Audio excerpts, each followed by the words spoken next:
I want to welcome everyone to the Southborough School Committee on January 10th.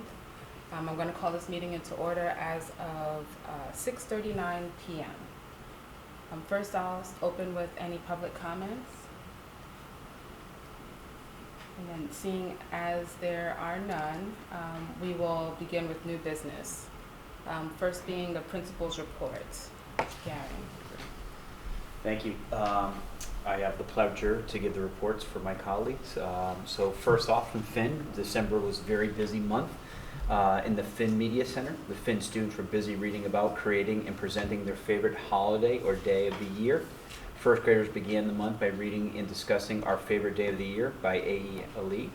They learned different people can have a variety of favorite days of the year, and that these days can be a holiday or special family day that takes place every year. Each student used Google Slides to type in their favorite day of the year and why it was their favorite. Students also illustrated a page about the day, took a picture of their drawing, and placed the photo on their slide.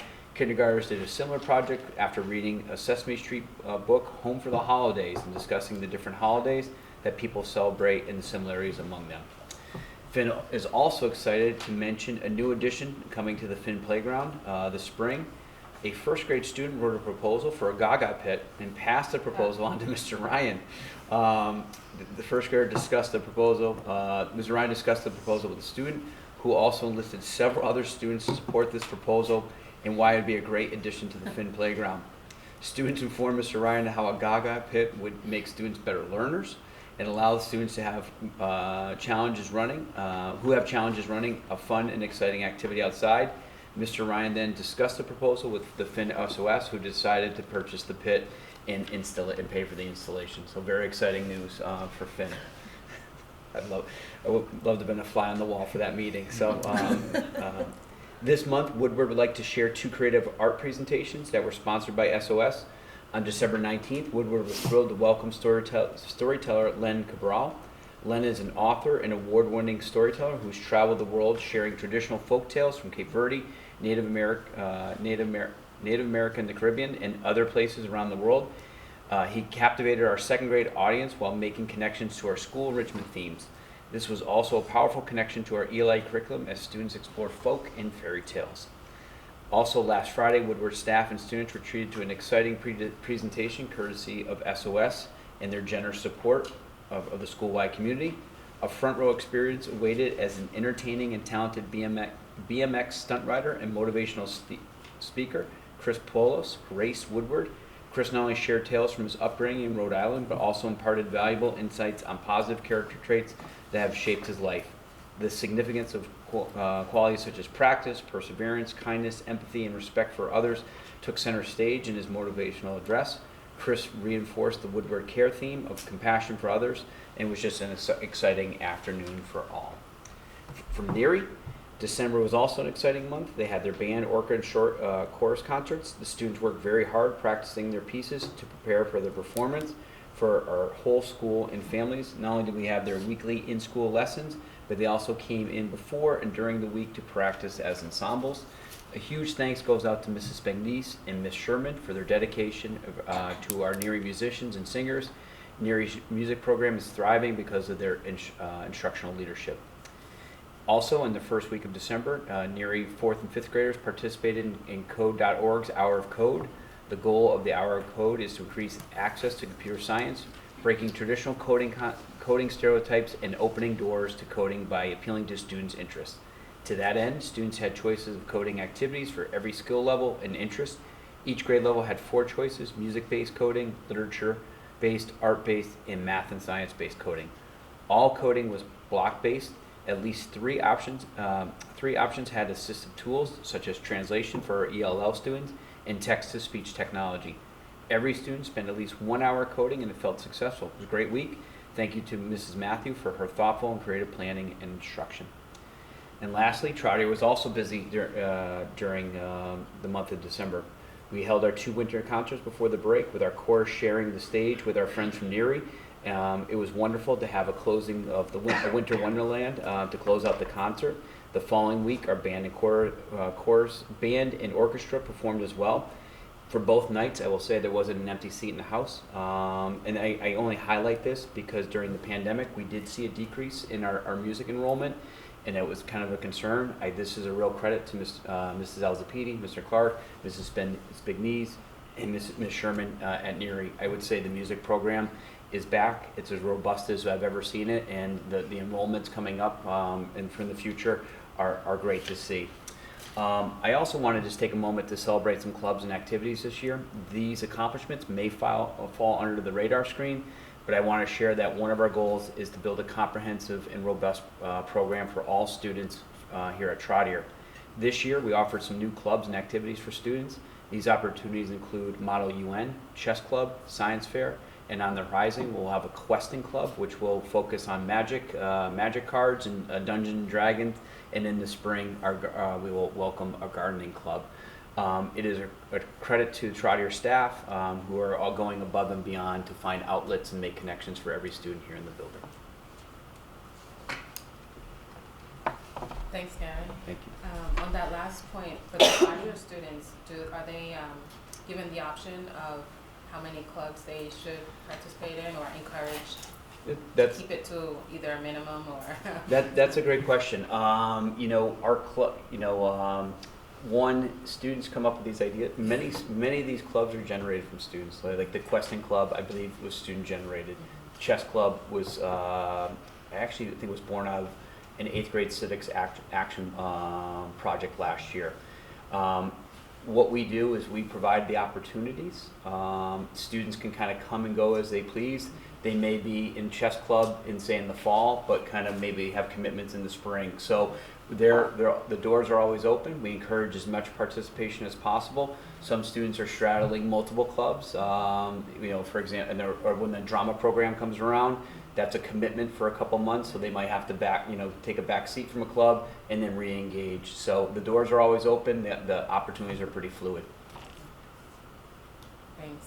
Welcome. I'm also, the first point that you made about the Finn Gaga pit. Yeah, I want to see this. Yeah, I think Neary and Woodward have to be careful because once some of those siblings find out that Finn has one, there might be some more petitions, but that's great to see that that young student decided to kind of put that together. That's amazing. And Clayton heard them, so that's awesome. And thank you to the SOS for supporting that and getting that completed. That's really great. Can I just say something about that too? Yes. So I happen to know the first grade boy that really? did that, and there is one at Woodward. Okay. So thankfully next year when he transitions, he won't have to do it again.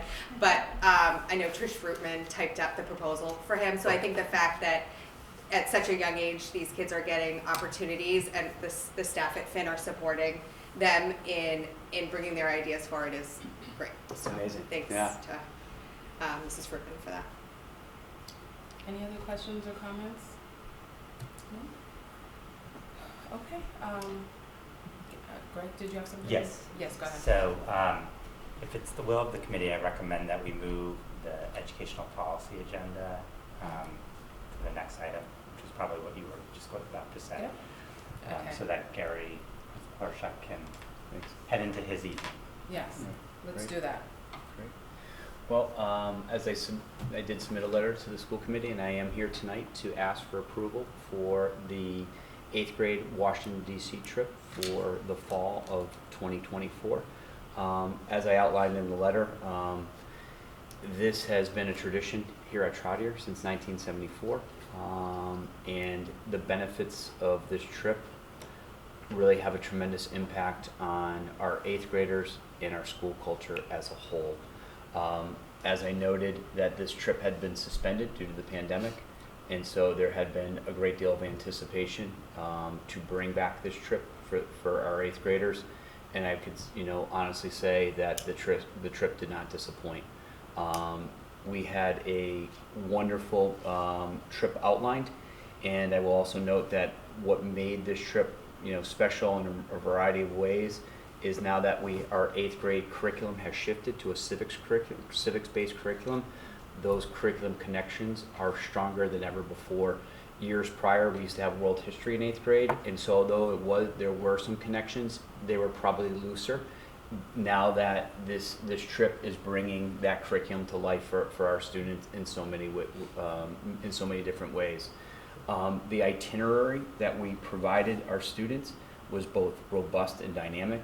We had the opportunity to visit the FDR Memorial, the MLK Memorial, the Air and Space Museum, the history of natural history, World War II Memorial, Lincoln Jefferson. One of the highlights was our visit to the Arlington National Cemetery, our visit to the Capitol, the Library of Congress, Mount Vernon, the African American Museum, and the Holocaust Museum. So it is a action-packed trip. We start from the very moment we wake up, from 7 a.m. to 9 o'clock each night. And I will tell you that the level of pride that I had in the students was just, I was beaming at every point. They took care of one another. They checked in with teachers. They were respectful to tour guides. They were respectful to veterans. They were respectful to our bus drivers. And it was just wonderful to see. They rose to every challenge. The days were long. They were exhausting. They also don't want to wear raincoats when it pours. I don't have an answer to that. However, it did not stop them. And I would also say that the growth, the maturation, and the social connections are really important to this trip. You know, for a lot of these students, for a lot of our students, this is kind of their first time, you know, kind of being away from home. And their responsibility, maturity, time management was really impressive. They had to manage everything from the airport to packing to navigating wake-ups in the hotel, to meals, to spending money, and it was just great to see our students, you know, exercise that level of maturity. The connections that they made with their friends and their peers even grew stronger. They made new friends along the way, and you know, one of the great things that, you know, I could say from a principal and an educator is that the connections that we have with students from that trip carry on and propel us throughout the year. You know, we get to know students on a different level. They get to know us on a different level. One of the things that you'll notice at the end of the year that we have an 8th grade memory book. You know, students get to write their favorite memories from the 3-year process here at Troutier, and I can guarantee you that the vast majority of memories will center around the DC trip. So I am, you know, really, I do think it's an important part of our culture. It's a milestone within the Troutier experience, and I am asking the committee for approval for next year, and I'm open for any questions that the committee may have at this point. I don't have a question, but I'll share my reason for supporting this is I had the opportunity to experience how the trip was planned last year, and it was exceptional from the communication, the organization.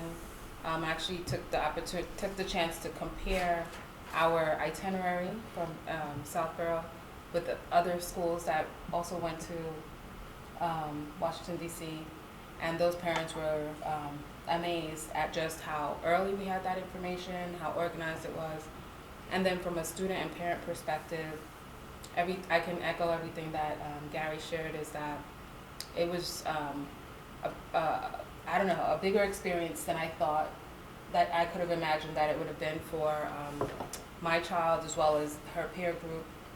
And I think one thing that also stood out was there was a lot of not just kind of logistical information shared with the students, like you must be here at this time, but the staff took time to explain to them, hey, I know you might be sitting next to a friend that you do not know or haven't known that well over this course of this 2-3 years that you've been here. Give this a chance, give this an opportunity. And lo and behold, it did pan out where being on the bus or the planes, et cetera, with each other, they found new friendships that they hadn't found 6th through 7th grade. So I think that's an exceptional thing. And also just the breadth of the places that they visited. I think it's a really great, maturing opportunity for them. So I just share that in terms of my support for the program continuing. It's definitely not the 1974 version of it. It is the 2024 version of it. So very impressed. In terms of just, fairness, equity, the opportunity for everybody to have a chance to go, They also did provide information for anyone that had a challenge, how to reach out so that they can potentially assist with ensuring that they could participate. So I thought that was excellent. And then also, it's something you can plan for over time. It's a payment plan. So it also, I think, facilitates more people participating. One thing my daughter shared was that she was surprised that there were so many people's first time leaving the state, or leaving New England, I should say. Even folks' first time on a plane. I think we take it for granted. We figure, oh, you live in Southborough, you must have been to, international place A, B, and C, but not everyone. So that was just something that I wanted to share with you all. I think it's a well-run program. Thank you, Kamala. Mm-hmm. Yeah, just, one of the, small things we do is we have a dinner one night, and we do ask the students to leave their cell phones on the bus. And so that they're engaged and talking. So just, it's small things that we're kind of pushing students along the way socially in regards to participation. I think we only had about about maybe 15 students who did not attend the trip. SOS has been wonderful in providing financial support for students. We do broadcast that early and often. Of the 15, I will admit I don't know the reason why. I don't know the reason why of the 15. It just some families are not comfortable, conflicts, or it could be financial. But it is our goal to maximize every opportunity possible. It would be wonderful to have 100% participation, and if there are financial burdens, that we will try to work with those families as much as possible to ensure that level of participation. Any questions, E? Mm-hmm. So I have a question. So for those students who do not go to DC, I read that there's a local trip to be Correct. arranged. So when is that trip going to be decided? So that's a great question. So for those 15 students who do not go, what we historically do is a local trip. And this year we did, components of the Freedom Trail. Again, linking that into Boston, linking that to the civics curriculum. We missed 2 days of school. The second day, they did a day of service. Mr. Drake, a Spanish teacher here, organized some activities for students to do some ground cleanup. They also made some food. They baked some lasagnas, and they brought it to the police and fire station and donated the food as well. From what I understand, I wasn't here, but I guess the kids absolutely loved working with our staff. They loved preparing the food, and there's some momentum around that, and there's excitement to kind of build off of that piece for next year as well. But we're always looking to expand those opportunities. But we are working within a kind of finite time during the school day. So usually it leaves, the bus will leave here around 8 and then come back around 2 or 3 from Boston. All right. Just as I think it would be helpful if we kind of, as a board, just kind of give a vote of confidence. So I'll just say all in favor of supporting the 8th grade 2024 through 25 trip to Washington, D.C. Say aye or hands up. Okay, unanimous. Thank you. Thank you. I appreciate it. Start moving forward with plans, and so just so folks are aware, we will have our first informational meeting in March for our 7th grade families. And I think, Kamala, one of the things that you just mentioned is being proactive with the information with families, just so they can budget, accordingly, what to expect, has been incredibly helpful. So that will be coming out soon. Thank you. Could I ask a quick, do we ever share like photos of the trip? And here I'm just wondering if we can have a follow-up to, I'm also, my daughter's in 7th grade, so she'll be impacted. We could collate some photos from the trip. I'd be happy to do that. So. That would be great, and including maybe some of the other things too, like the outside classroom, things Sure. like that. Make a suggestion for a future agenda item, having a few students who attended the trip present to the committee That'd be great. between now and Mm-hmm. maybe April. That would be a nice. It would be my pleasure to have students share their experience. So that would be wonderful. for both, if you want for both trips as well, so. Yeah, that'd be great. Okay, yeah, I'd be happy to. Yeah, thank you. That'd be Great. great. We could take the results of that and just put that into our website, and then you've done two things at once. Awesome. Can I move forward with, are we ready to do the world language update? Yes, Or I you just, before we, the world language, I just want to take a minute and recognize Selvi Oilova, Okay. who's in the audience. Mhm. And just want to formally introduce Selvi as the Director of Multilingual Learners and Equity, who will be taking on that role shortly. Selvi has a background as an ELD teacher. She has been an educator at Trotter. She's currently working as an ELD teacher at high school.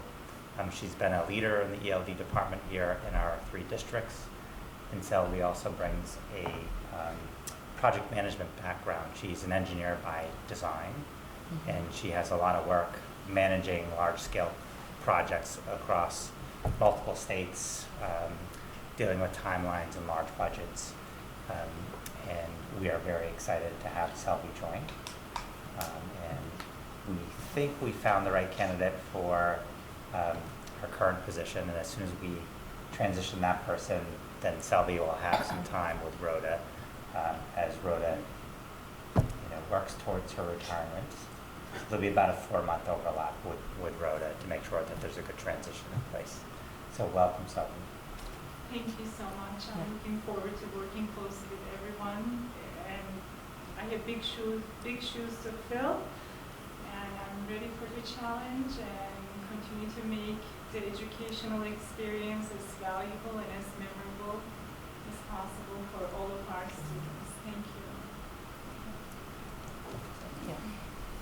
Well, thank you for deciding to join us here and continue on in this new role in Southborough and Northborough. So thank you very much. That being said, would you like to transition to the world Yes, I language think update? we're ready. Okay. All right.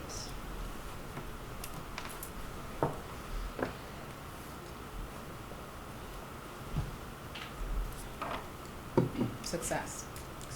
Success.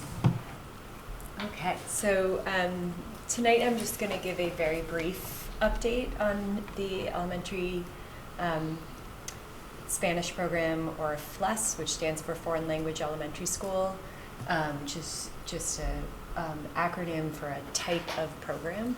And then we will give lots more details and can update further in the future. I'm going to give you a little bit of additional information about the structure, about some of the themes, share some highlights from the Spanish classes at Finn, and about some partnerships that we have been developing to support our growth in this area. I'll just start by saying this is full of pictures because the pictures really tell the story.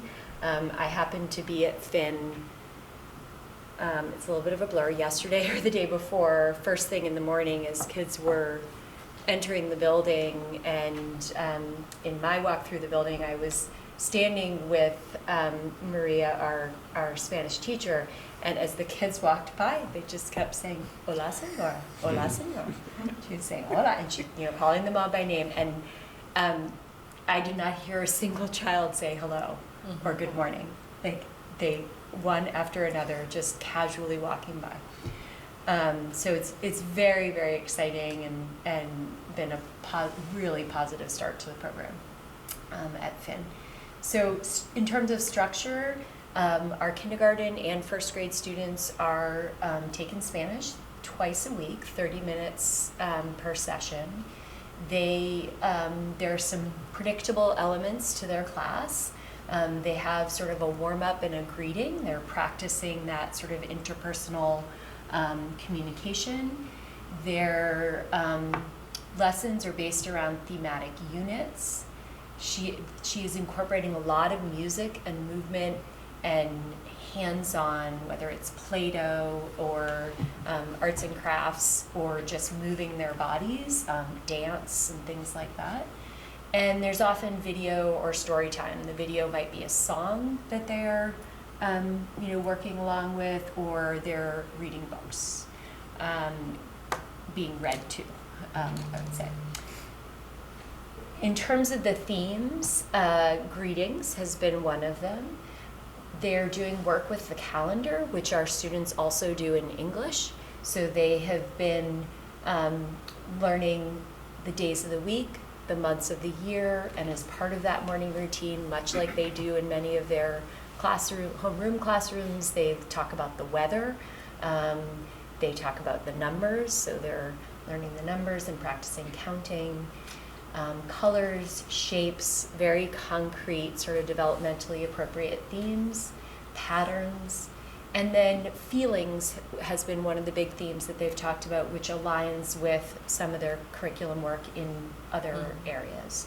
And feelings in terms of emotions, but then also in terms of senses, hearing, smelling, so they've learned sort of parts of the body and then thinking about some of those things. In these pictures, this picture where my cursor's kind of moving around, it was an activity with colors, and they all have, again, color pom-poms, and they're, so that they're active while they're doing this sort of, a lot at this age is about receptive language, much more than expressive language, meaning that they are responding by doing things often, as opposed to by actually articulating things in Spanish most of the time. And then I'll continue on. So we have lots of pictures here for some highlights. So these on the far left, these are from when they were looking at emotions. And so they have, one of the things that we're doing with this program is, a small amount of content can go a long way, and kids need a lot of repetition. And so they will stick with, 8 different emotions or 6 different emotions and use them in a lot of different activities.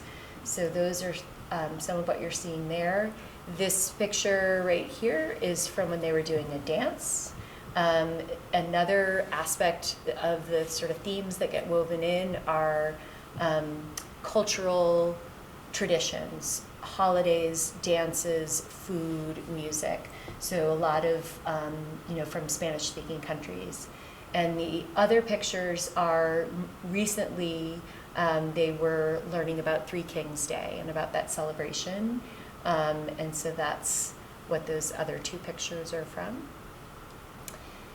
And finally, some partnerships that have been really important in developing this program.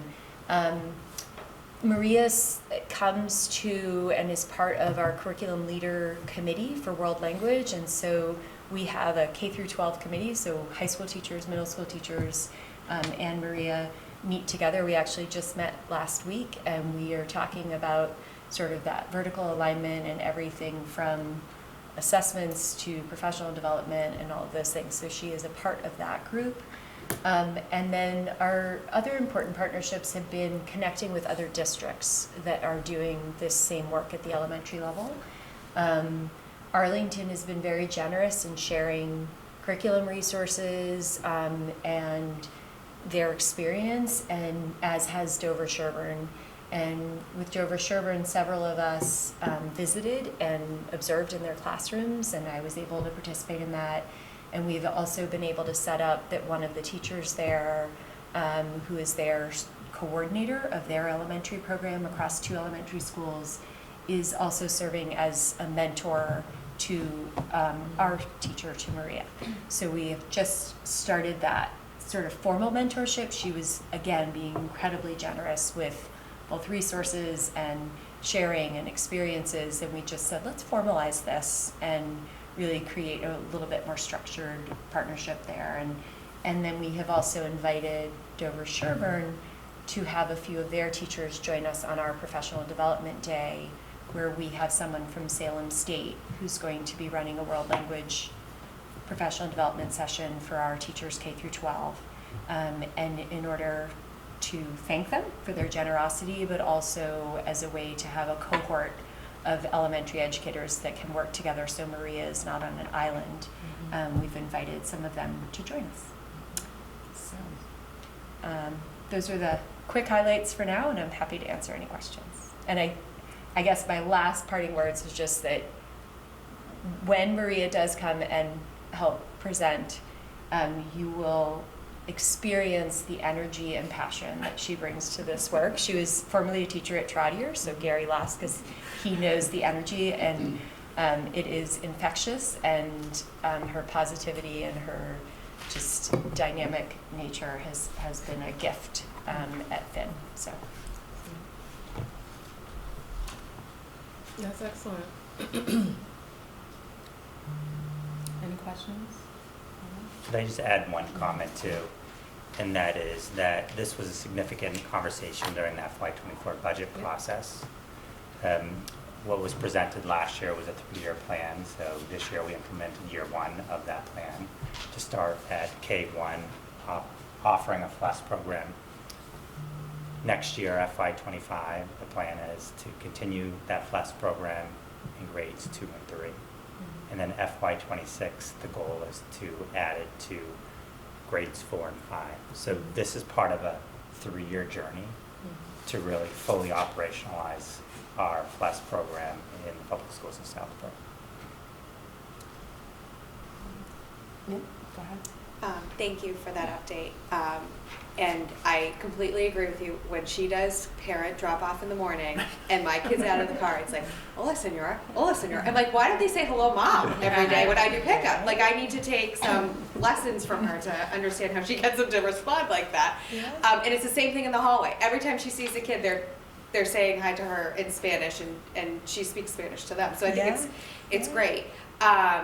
So given that she has worked with older grades before, how is she enjoying the KM1 experience, and is it what she expected out of her year thus far? Gary's laughing. So she had not worked with this age group before, and was very transparent about that. And I was sharing with Greg that Maria is a lifelong learner and has absolutely embraced and seems to love figuring out how to take the experience she had as a middle school teacher and say what's the same and what's different. And when I have sat with her and talked with her, and we've talked about the mentoring and various different sort of curriculum development that we're doing and things, she is taking every opportunity to learn about child development at that age, about things like the hands-on activities and the movement. That is her soaking it up and saying, oh, this is really different. So we started the year very intentionally with her observing in classes and not teaching at all. And she spent the first few weeks observing throughout Finn. And we talked about some things to observe for, and thinking about classroom routines, thinking about how teachers work with kids at that age. We then arranged visits to see Spanish programs in other districts. And then we started sort of building in and making sure she had feedback. But she has just embraced it. And I mean, you can tell. If you have a chance, and we'd love to invite you after talking with Marianne, is that if you could observe a lesson with students, it's really worth the time, and the excitement, and how engaged students are in the lessons is really impressive. So it's something that we could create an opportunity, not all 5 of you at the same time, but we could do groups of 2. And it's worth it. And we all have our learning curves and our continuous learning, and I'm sure she would say that working with this age is her growing edge, right? But she has learned a lot in a very short time, and I was in her room the other day, and it looked just like that, like every child, and they had things in front of them, but eyes on her, and with the typical kindergarten fidget, right? But she's rolling with that, and so it's been a great process. And in terms of the amount of time that she's getting with the students, is that kind of panning out to be the appropriate amount of time? Kind of what, Yeah. comparing to what other districts are doing, is that in line? It's a great question, and I think it's going to be a continuing conversation for us.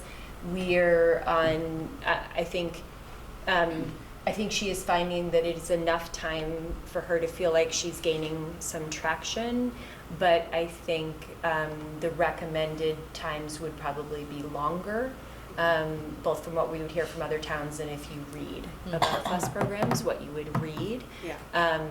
The balancing act that we continue to work on, and I think it will evolve over time, is just there's a finite amount of time in the day. There's increasing demands, and so how do we find sort of our efficiencies and how to best use our time? And I think there will be in the future opportunities for kind of greater integration that can help us with that. Great, Yeah. thank you.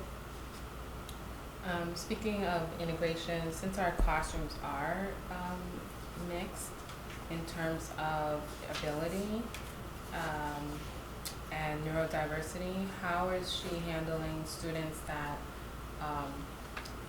are considered neurodiverse? And I mean, I think that there's so much opportunity for this to be like right up that alley. Works well for any student like that, but I'm curious to know through your one-on-ones with her what's that's been like.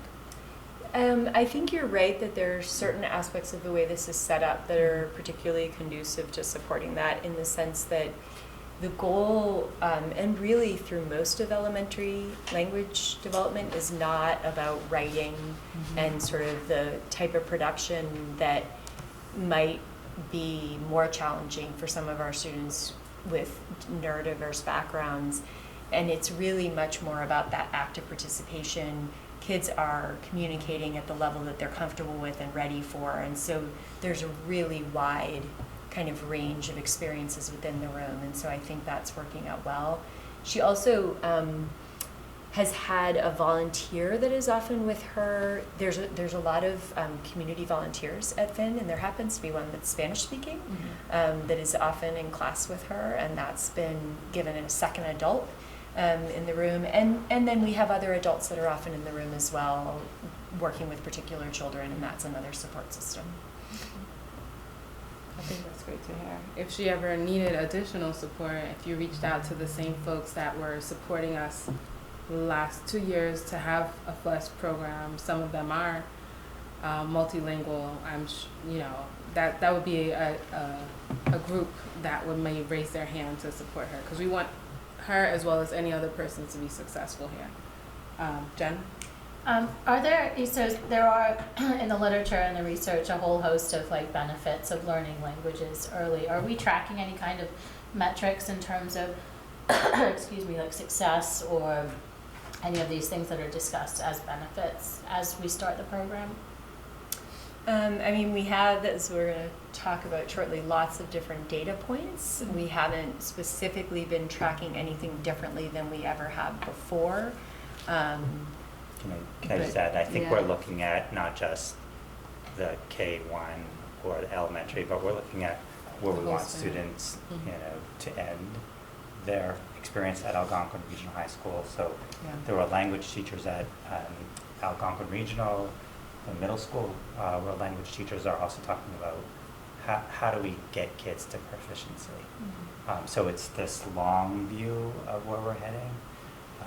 And I think we will look at, what are the benchmarks at the end of 5th grade by the time we get there, middle school and high school. But it's a team effort. It's not just this little small program in isolation. It's the team thinking about the trajectory of a student's experience. And this would potentially have impacts, right, for curriculum for Spanish teachers, say in middle school, right? Because by the time now kids are coming into middle school, they'll have that exposure to. So that's part of what's being looked into. Yeah. Our team is very, very excited about this development, and they're really supportive of this in many ways. So because it's, they're going to be handing the baton to us, and where these students will be coming in as 6th graders will look and feel very different than we've ever had before in the next 4 or 5 years. So. Thank you. All right. Thank you for that presentation, Stephanie, on behalf of the entire FLES and World Language Program. Appreciate that. The next is an MCAS presentation. And before we move on to the MCAS presentation, if anyone wanted to be excused for the evening, so that sorry, not you, Derek. Specifically the You missed the best part of the show. Molly, thank you. Yeah. That's okay. Thank you. Yeah. I really appreciate it. Thank you. Thank you, Carrie. All right. Are we ready? Ready for MCAS?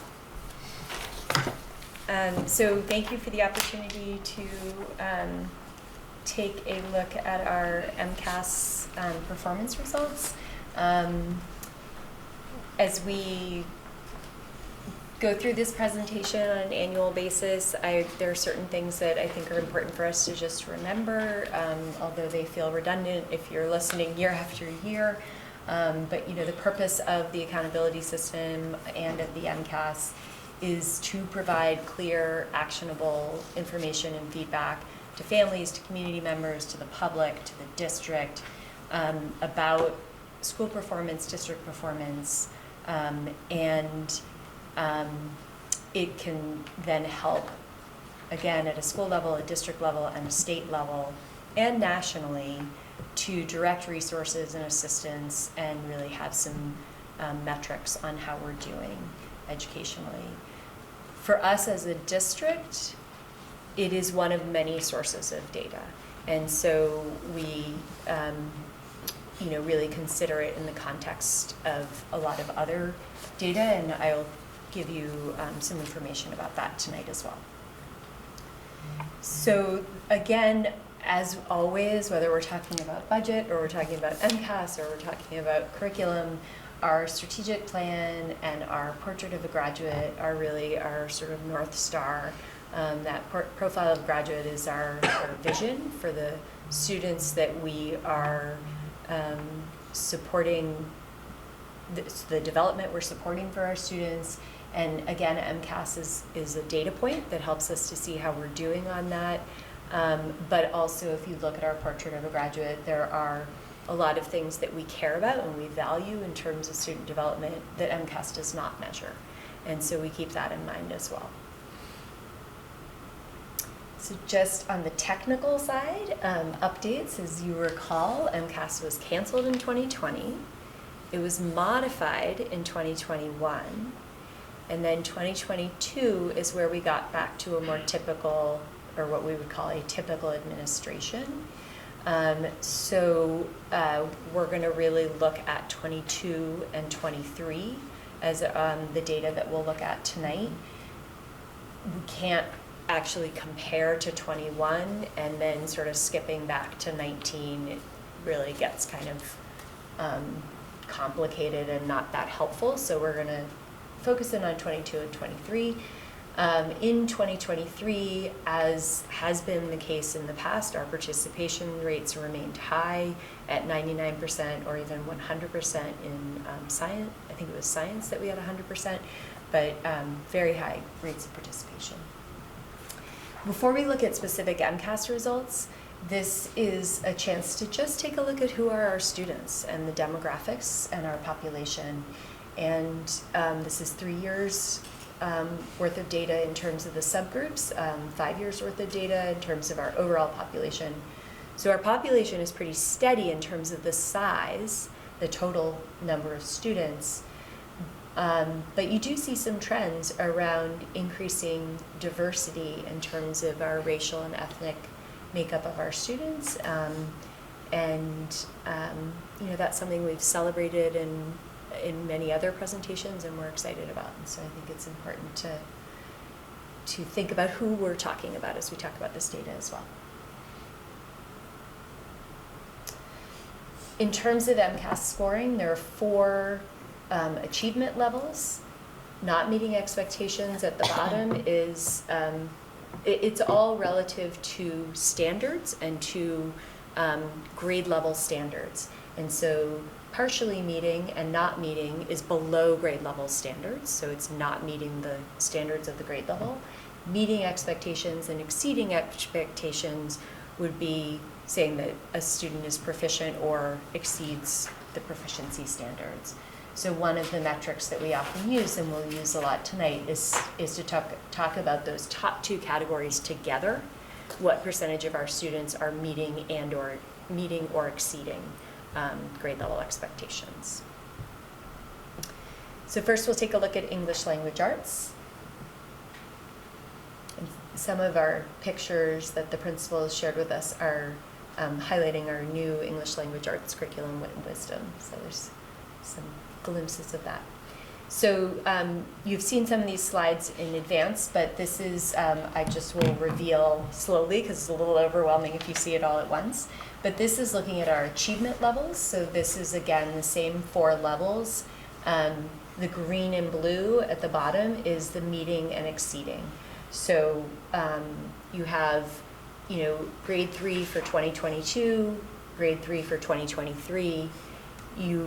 Often people are looking to say, like, how are we doing in grade 3 from one year to the next? And that is helpful, and it is something important. We're trying to teach the same standards, but it is also important to remember those are different kids. But this is a case where, it's actually 77% in grade 3, meeting or exceeding 78% in 2023. Probably essentially the same, when you really think about some of these things. So then as we look across the grades, we have the same information for grade 4, 5, 6, 7, and 8 broken out. You can look at, grade 3 2022 is your grade 4 of 2023. And that, is another way that we sometimes slice the data to look at sort of cohorts of students. In general, with ELA, our students who are meeting and or exceeding, we're generally at sort of the high 60s into the high 70% that are either meeting or exceeding at each grade level. The other thing I would say about this is we, as did many districts, we saw some dip during COVID. I don't think our dip in MCAS was as great as in many places, but we do feel like any dip that we saw, we really are sort of back in ELA and feeling like the kids are sort of back where we felt like we were before. In aggregate for grades 3 through 8, in comparison to the state, at a district level in 2022, 68% of students were meeting or exceeding. In 2023, 74%. So that's aggregating across all of the grades. The other way that we slice, or another way that we look at the data and that the state presents the data to us, is to look at student growth percentiles. This is a much more confusing metric, not just confusing, but also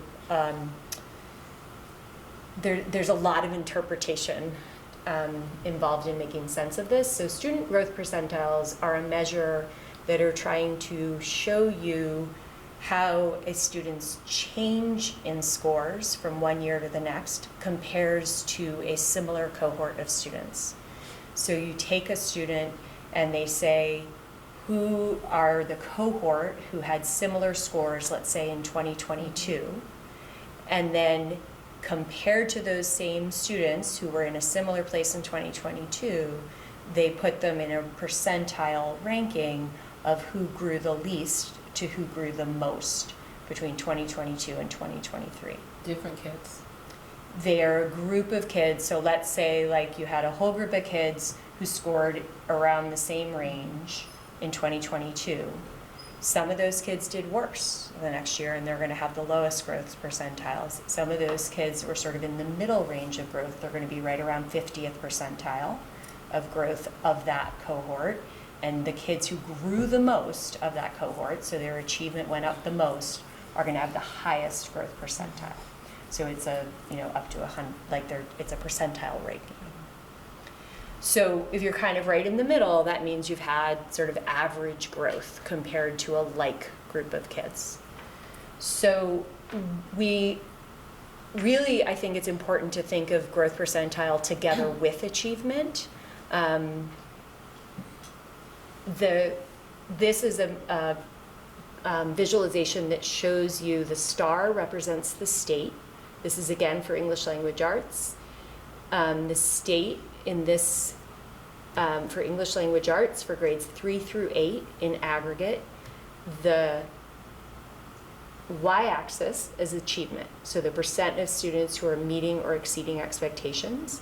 So they are at 42% of students in the state are meeting or exceeding. The x-axis is growth. So this is achievement versus growth. And that says that for the state, 49, the mean growth percentile for all kids in the state, grades 3 through 8 in ELA, was 49.7. The circle represents Southborough.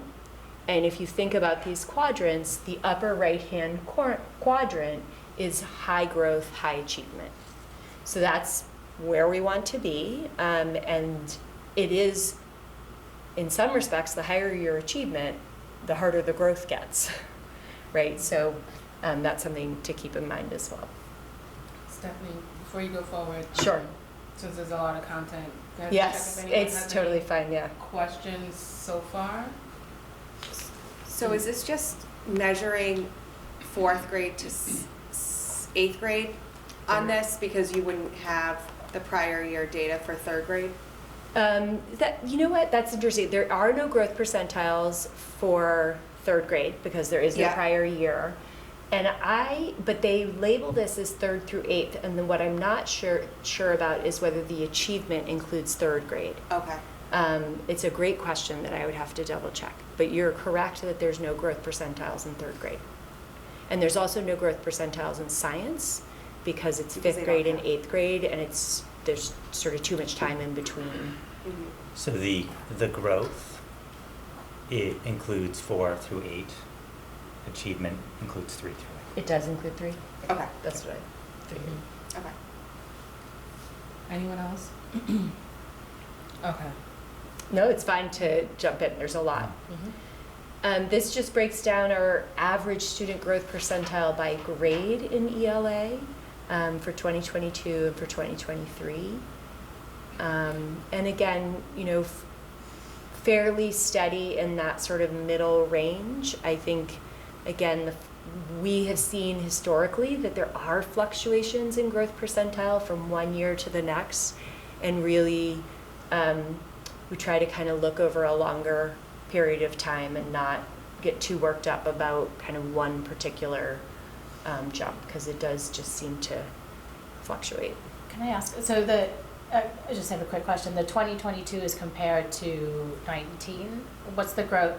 What's the? That's a great question, because they did a different calculation for growth percentile. They used a different formulation. And I would have to dust off the cobwebs on remembering exactly what the difference was and how they did that calculation, because the 21 modified test didn't do a growth percentile that year, and if I recall correctly, and then in 22 it was like a modified calculation. I'll check on that, Jen, and then I can get back to you on that. So the other way that we look at the data is to really look at disaggregated by subgroups and by specific populations. And again, we can look at achievement level. So we've got the exceeding, meeting, partially meeting, not meeting, or the average scale score. But then we also have the growth. There is also a whole other half to this chart that has the state. So we can also look at our subgroups relative to how a bigger population from the same, because in some cases, it's also really important to look at the N, the number of students included in a subgroup. And for some of the subgroups, there aren't figures for scores or SGP because the subgroup's too small. So in mathematics, I'll show you sort of the same data. The by grade level, again, we can look at our comparing 22 to 23 or thinking about cohorts of students. In math, our grade levels are for meeting, the percentage of students who are meeting or exceeding, most of our grade levels are at somewhere between 70% and some are above 90%. So, you know, really high levels of meeting and exceeding standards. And I think importantly, very low levels of not meeting standards. You know, so even within the small percentage of students who are not yet proficient, most of them are partially meeting standards. Sorry, can I interrupt to ask another question? I know I think I've asked this in prior years, but there's no error bars on here, but are there do we know if there's significant differences between these these achievement levels over the years? We don't, we would have to put it into different statistical software to do that from what is given to us. I mean, most of them look pretty similar, but it looks like there could be a few of them that are potentially significantly different. Yeah. Grade 5. Yeah. Grade 6. Can I ask, when you collate this information and share that here with us, do you take this same view and review it with not just the administrative team, but let's say the leadership team for ELA or the leadership team for math to get kind of reflective input from them on where they would say, oh yeah, I'm seeing this, you know, where they would, so that's one thing, or maybe they say, that's interesting that this shows this because this is what they're feeling and seeing in the classroom. Yeah, so we do look at it at various levels. Like we will look at it as administrators. Mm-hmm. I will sometimes sit, for example, with our coordinator for mathematics, and we will look at the data and sort of say, what are we taking away from this? She will often sit with principals and look at the data. And then as I progress through this, I'll show you some of the ways that I think are more helpful to principals and teachers in terms of looking at the data than this kind of aggregate view. I think this serves a purpose and it is helpful for us, but when it gets to the school level, they often find that they slice it up in different ways that I'll get to. I will give an example though that, you know, looking at the MCAS data with our math coordinator, one of the things we've seen kind of year in and year out is that measurement is an area in the younger grades that we often struggle with. Again, can't see that in the aggregate, but you'll see later. And so we have done things curriculum-wise to say, so what do we need to do about that? So we do use the data in that sense to make decisions. It's just one example. This again is the even more aggregated. At a district level, we're at 76% meeting or exceeding, both in 22 and 23. Again, I will say that the state saw a much bigger drop in mathematics than we have seen as a district. And the state, I think, is still trying to kind of climb back from that. And I think we really believe that we are back in that respect in terms of our achievement. In terms of looking at growth and achievement together, we're sort of straddling the line between that high growth, high achievement, and kind of are right in the middle of kind of sort of mid-level growth. And again, you know, that's something we'll watch, the growth. I think it does really fluctuate from year to year, so we'll sort of keep an eye on that and see where that goes. And these are the growth scores by grade level. I do need to look back. That was a great question, Jen, about the calculations for 22. Again, by subgroups, the information in here is useful to different degrees for different subgroups. One of the things I was looking to see if Rhoda and Selby were still here, but we often talk about is for our Ls, this is not a valid measure of their ability because of the language barriers. So it would be expected for us that they are, going to be at a lower achievement level or likely often, not necessarily, but likely demonstrate a lower achievement level. But we do also then look at the growth and say, what are we seeing from year to year? And I think one of the things that really stands out to me when I look at the subgroup data is that our subgroups, the growth is very comparable to our overall population. And that is, really encouraging and positive data. This is, I just got to give you enough time to look and appreciate this picture of Roger's not here to appreciate it, but this is our robotics club that we were all talking about at a previous meeting, and I think Gary supplied me with this. So in science, technology, and engineering, this is an assessment that only happens in 5th grade and 8th grade, so there are no growth scores.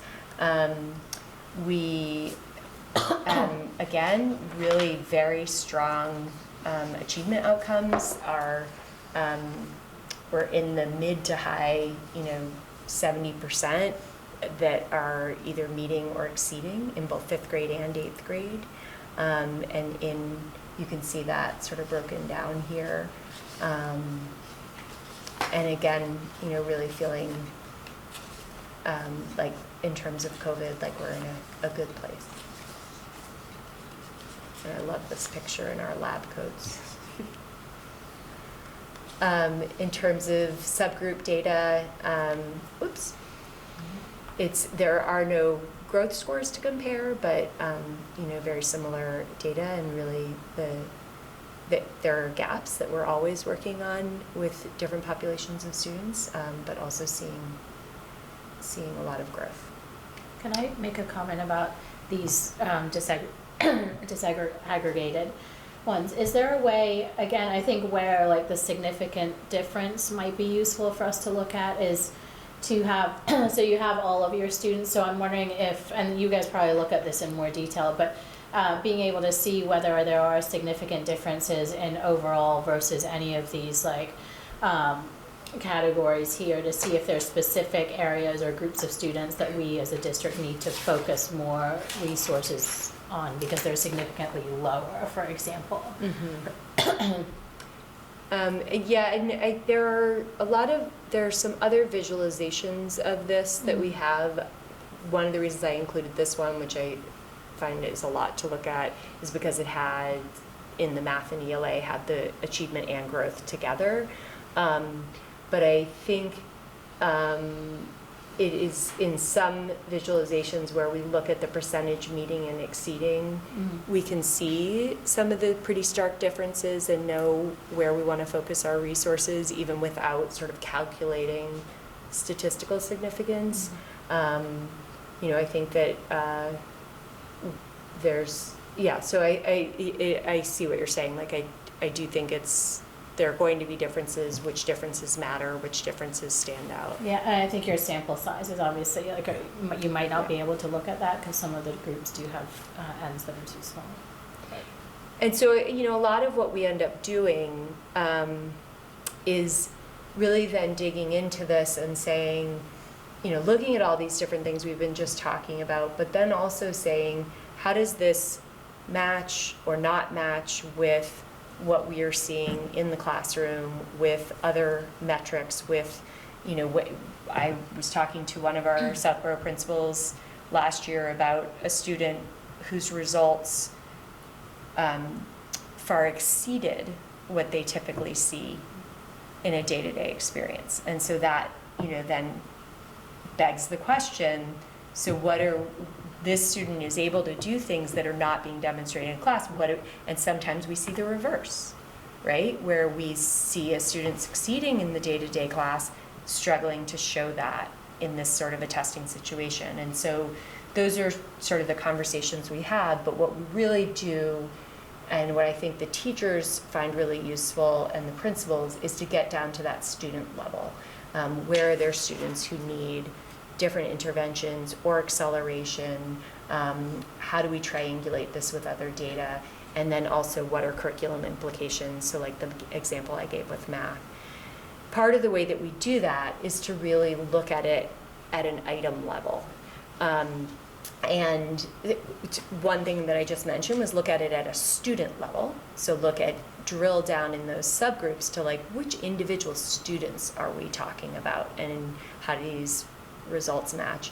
But then sometimes it's looking at groups of students, but at the level of items. Mm-hmm.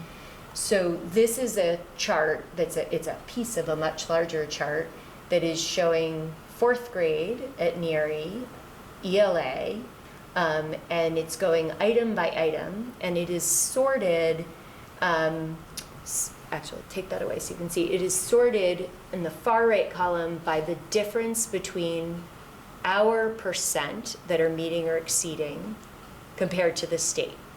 And it's sorted so that at the top of this list is where we are the closest to the state. What you can see is that all of our items in 4th grade were above the state, mm-hmm. right? The closest we got to the same level as the state was 7% away. But that's something that we will often use, is to say, so that is then one of our lower achieving area items. Let's take a look at it. And then we can go to the actual item. There are some items that are not released, but most are. And that one that I had circled for you, this is item number 4. It's actually a much longer passage. I zoomed in on the part that goes with the question. If you look back, like, it tells you that this item was about determining the meaning of a phrase in the passage. So that tells teachers something, then they can look at the actual item. And actually they can do the problem, like these are actually like live questions that they can try it and see what they, see how they do. They can also look at it visually. So, whoops, that is the same item number 4. So people often like to look at this graph and say, you know, the top line is us in 4th grade, the bottom line is the state. Where are we closer to the state? But then there are some times where we say, well, we're still above the state, but wow, the state and our students did pretty poorly on this question, right? We have less than half of our kids got it right. So what is that question about? So we pull out those items and we look at them, and then we can look at sort of the curriculum correlations or try to understand. Sometimes it's a writing. There was an example last year where, you know, we can look at the rubrics and look at the prompts and think about, like, why are the kids performing in the way that they're performing. Are there any questions about item analysis part? I'm going to talk about some other sources of data. So again, we don't sort of operate with MCAS alone. It is, you know, a limited number of questions once a year. And so we also try to have kind of a healthy perspective on the limits of what it can tell us. But we do live in an incredibly data-rich environment. So I wanted to just share a few other sources of data that are kind of a regular part of our existence. So you hear about DIBELS all the time. So I'm going to just show you a few DIBELS reports just to give you a little bit of a sense. So we give the DIBELS now in grades K through 8. It is not the same assessment K through 8, meaning that like the subtests of what a kindergartner is doing obviously look different than what we're asking an 8th grader to do. However, there are composite scores, which is what this is showing you at every grade level. Red is where you need intensive support, ranging all the way up to blue, which is, you know, sort of saying in composite for all the subtests, these are students that are, you know, doing really well and not in need of support. This is showing you beginning of the year, middle of the year, end of the year. And what you can see is that at the beginning of the year, out of an N of 141 students, 62 of our students were in the red or yellow, which is not surprising at kindergarten. We expect that there are going to be a large number of kids early in the year who, I mean, for starters, they're not even sure sometimes, why are you sitting with me and what are you asking me to do? But that's why we keep, doing it again in the middle of the year. But what you see is that by the end of the year, we have 18 kids who are in the yellow and red, and the vast majority of our students are in the green and blue. So that is, our reading specialists, our classroom teachers, working with students, giving specific interventions based on what they're learning from DIBELS and from their other work. And this just shows you a few more grade levels. So this is kind of an annual report. This was from 22-23. We also look at the DIBELS by, like a teacher could look at their class and they would look at it with their reading specialist. So imagine that you have a list of names going vertically. Those are the composite scores, which is what we were just looking at, sorted red to blue. But if you break down that composite score, these are all the subtests. So if a teacher was looking at their class list and you say, well, a student is in the yellow, that doesn't necessarily mean they need support in every skill and every subtest. So they can really break it down. And then our supports are very specific. So this is then a graph of a student who is getting support in nonsense word fluency, correct letter sounds, which is, a skill that is coming out of the DIBELS, and then this is tracking their progress. So these are sort of 3 different reports with DIBELS. This is just a quick view of how we track some of our math assessments and where we input the data, and then we have various visualizations of the data. But this is topic assessments, which is kind of the units in a math program. The red and yellow are conditional formatted so that if a student is below a certain score, it will pop up for the teacher and give them a flag right away so that they can say, okay, that was below 80%, and what does that mean? And the far right, there's some fluency assessments. This is also a similar sheet for our SEL screener data. So a teacher would have last year's screener data for the group of students that are in front of them now, and then partway through the year, they would do the screener again and be able to have both this year's and last year's. And again, we might look at this from the perspective of, imagine that there's a list of names going down the left. You might say, wow, this is a student that we're concerned about. Like, we're gonna work together with our school psychologist, our behavior specialist, our coordinator of SEL, and say, how do we support this student? What are the interventions? What else do we know about them? It is a screener, so we wouldn't draw conclusions from it, but we might look at it for individual kids. We also might look at it thinking about a class and saying, when I look at this class, I notice that there's more kids flagged in emotional behavior. So what does that tell me about some of the work we might do together as a class? So lots and lots of data. A lot of the visualizations that I shared today, not all, but many of them are actually from our data dashboard with Analytic View that we have been working on over the last couple of years. This came in part out of our equity audit and was one of the recommendations for our equity audit. Right now, we've been working with it at the level of administrators, and the goal is that we'll be, and we have been already, gradually getting teachers involved in using the dashboard. It is a place where we are pulling all of this data into one place. So MCAS data, DIBELS data, those math assessments, attendance data, SEL screeners, anything that's in PowerSchool, our demographics, our student information, all of it comes together in our Analytic View dashboard, and then it has gives us the ability to see data together, to look at an individual student's dashboard or to look at a class, and have much greater access to use and analyze the data. So this is exciting work that we've been doing and supported me in making this presentation. Stephanie, is there a expert on our team that is putting together the analytic view dashboard? Yes, and actually it's great to highlight that. So Julie Marshall, who is our data technology specialist, who was a new hire, I guess this is her first year,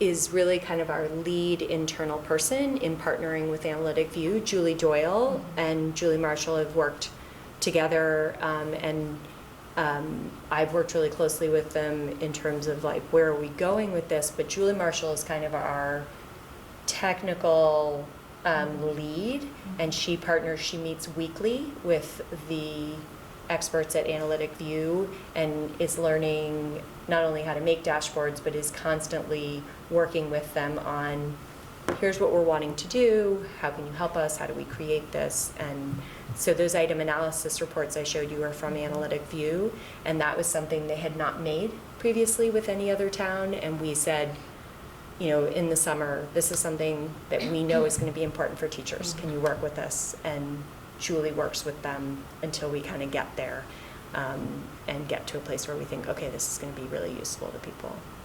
That's excellent. These dashboards are, even in the corporate world, I mean, it's just the way that everyone wants to see their analysis. So I think that's great that we're working towards that. I had a question around, could you just clarify for anyone that wants to watch or is watching the meeting tonight, they may get a little bit nervous, like, wow, there's a lot of testing happening. So the SEL screener and the DIBELS, that's not a child sitting down and taking a test. So if you could just describe for them that these are the observations of the teacher, and they're using a tool with the rubrics and et cetera, et cetera. Okay. Yeah, and they vary from one to another. Yeah. The SEL screener, kids are not involved in at all. It is a perception screener where teachers are scoring. They have to have worked with the student for at least 2 months before they would ever fill out the screener on someone, and the students aren't involved at all. It's just the teachers going through and saying their behavioral questions.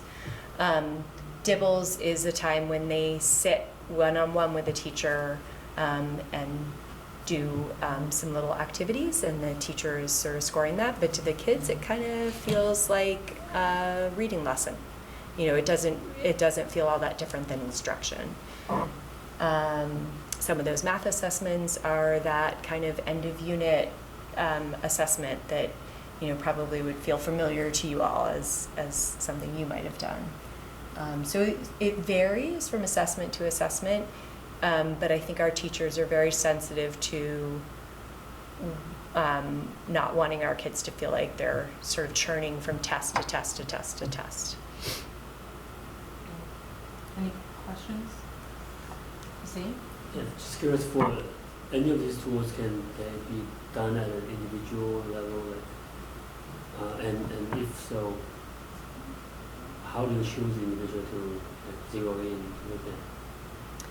So the first part, can it be done at the individual level? What was the second part of the question? If so, Do you choose any particular individual students, you know, to look at their analysis and see how they can get helped? Absolutely, absolutely. So really any one of these data points can be looked at the individual level.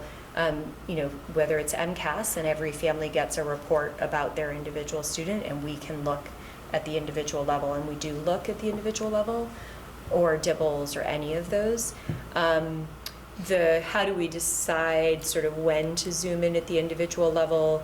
I mean, the teachers really do look at the individual level at everything, and then it's really that we have data meetings depending on the different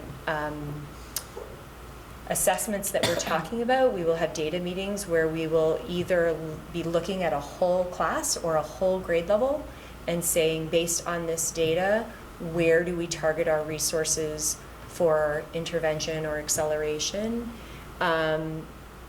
And or if we are observationally seeing a student struggling, then we pull out the data, and we have other types of data meetings where we're saying, day to day I'm seeing that this student is struggling. Can we pull out all the data and really look at what do we know? So I think it happens kind of in both ways. Go ahead, Jen, and then go ahead. So I was wondering if, and like full disclosure, I'm not a huge fan of the MCAS as like a measure of improvement or performance, but are there ways that, because we have so much data, that when we do like in subsequent years, some of this, and you did a little bit of this here too, but like potentially, so for example, like GPA is more predictive of like college success than these like standardized tests, right? And we don't have that for every child, but that we can see maybe a comparison between what the MCAS like meets expectations or exceeds versus what teachers are like listing as their grades, or some of these like other, translating that core support, strategic support into that same kind of language, so that we can look at our own internal indications of how we're doing as a district, especially when things like the pandemic come up, that to be able to look at that versus like an MCAS type of, I don't know if that's too much work. I don't want to keep piling on more. Yeah, I guess my wheels are turning, and what I'm thinking about is less about the amount of work and more about the, like, just thinking about apples and oranges sometimes, of like, the MCAS is a standards-based assessment, and is a sampling of questions that are relative to the grade level standards, whereas something like the DIBELS is this incredibly narrow slice of skills that are the, set of skills that support learning to read. So we could look at sort of correlations. I think one of the things we really think about is, as we look at something like MCAS scores, that is not, it is tied to the standards, but it is not developed by the same people who write our curriculum. If we look over time and we see changes, then reflecting on what are things that we're doing differently, and what might be the influences, and trying to tease some of that out.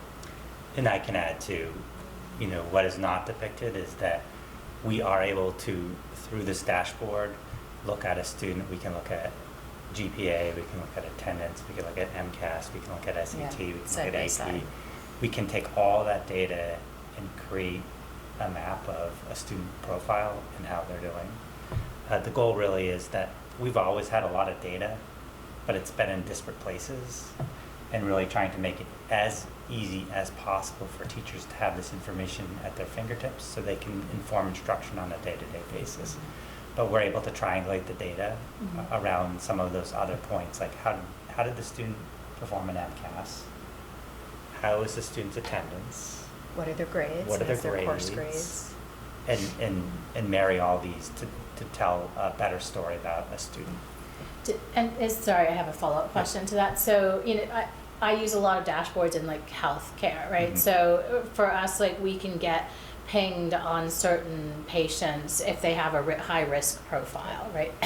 Does that do the same kind of thing then? So you get alerted to a student potentially who's struggling? We can query against the students in the database, and we can say students who are at risk, for example, and we can then quickly generate a list of students based on the criteria who are at risk.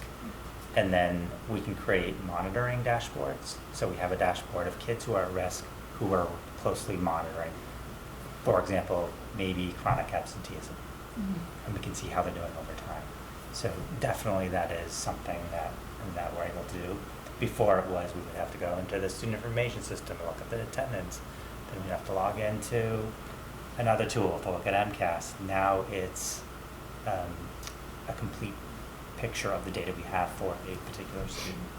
And I'll just add that Analytic View, as a company, they have done work with an AI component, and one of the things that they did some predictive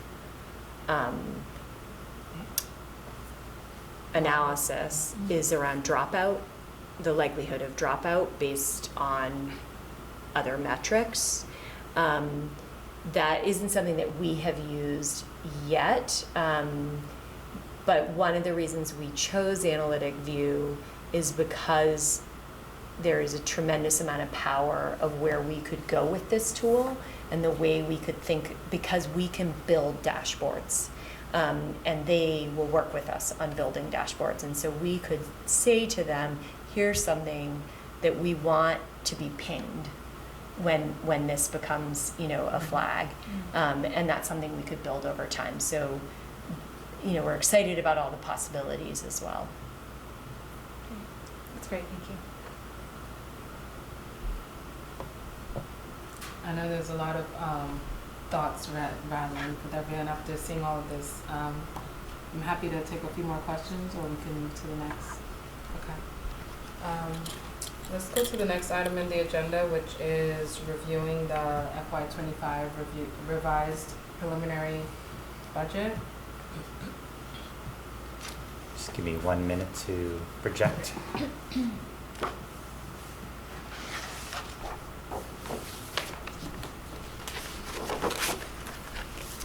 Right, so as the committee is well aware, we've been working on the FY25 budget for many months. At the December school committee meeting, we presented to the committee a preliminary budget. Since that presentation, the committee has had meetings, and the district leadership team continued the budget process of having conversations around what we want to try to accomplish through the FY25 budget process. So this evening I'll present that work as a revised preliminary and answer any questions and talk about the next steps to get to a recommended budget. So we always start the budget process really thinking about what we want to achieve for our students, how we can better enhance the classroom experience for our students. And it really centers around our mission to educate, inspire, and challenge all students. And really thinking about the portrait of the graduate.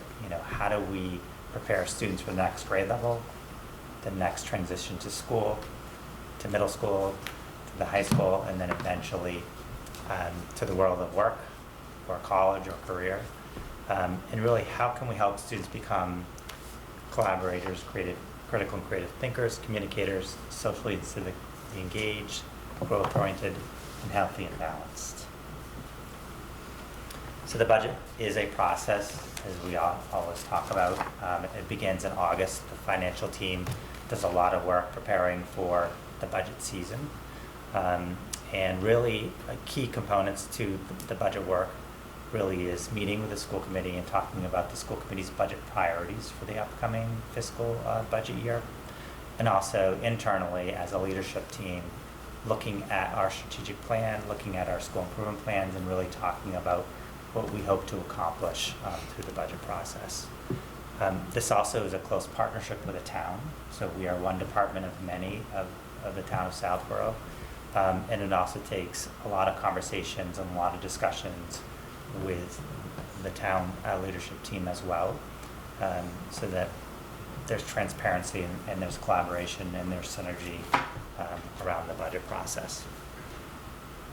It is hard to believe that it's January 10th, and at this point we have gone through many iterations of the budget, and at this point we're at the revised preliminary, and with a goal of continuing the work after this meeting with the leadership team and the school committee to get to a recommended budget, which we'll present at the February meeting, and then with a goal of ultimately presenting that budget at the annual town meeting and having the citizens' support for the budget work. So budget priorities, so it's really essential that how we make decisions in the budget process really is centered around what are our priorities moving forward. How will we make decisions when we want to add positions, when we have a difficult budget season and we have to think about reallocating programming and positions. These really help us as a leadership team, and I think as a committee, to make those decisions. Not all school committees in the Commonwealth have budget priorities, so I just commend the committee for continuing this work, as it really is an important part of the work that we do internally.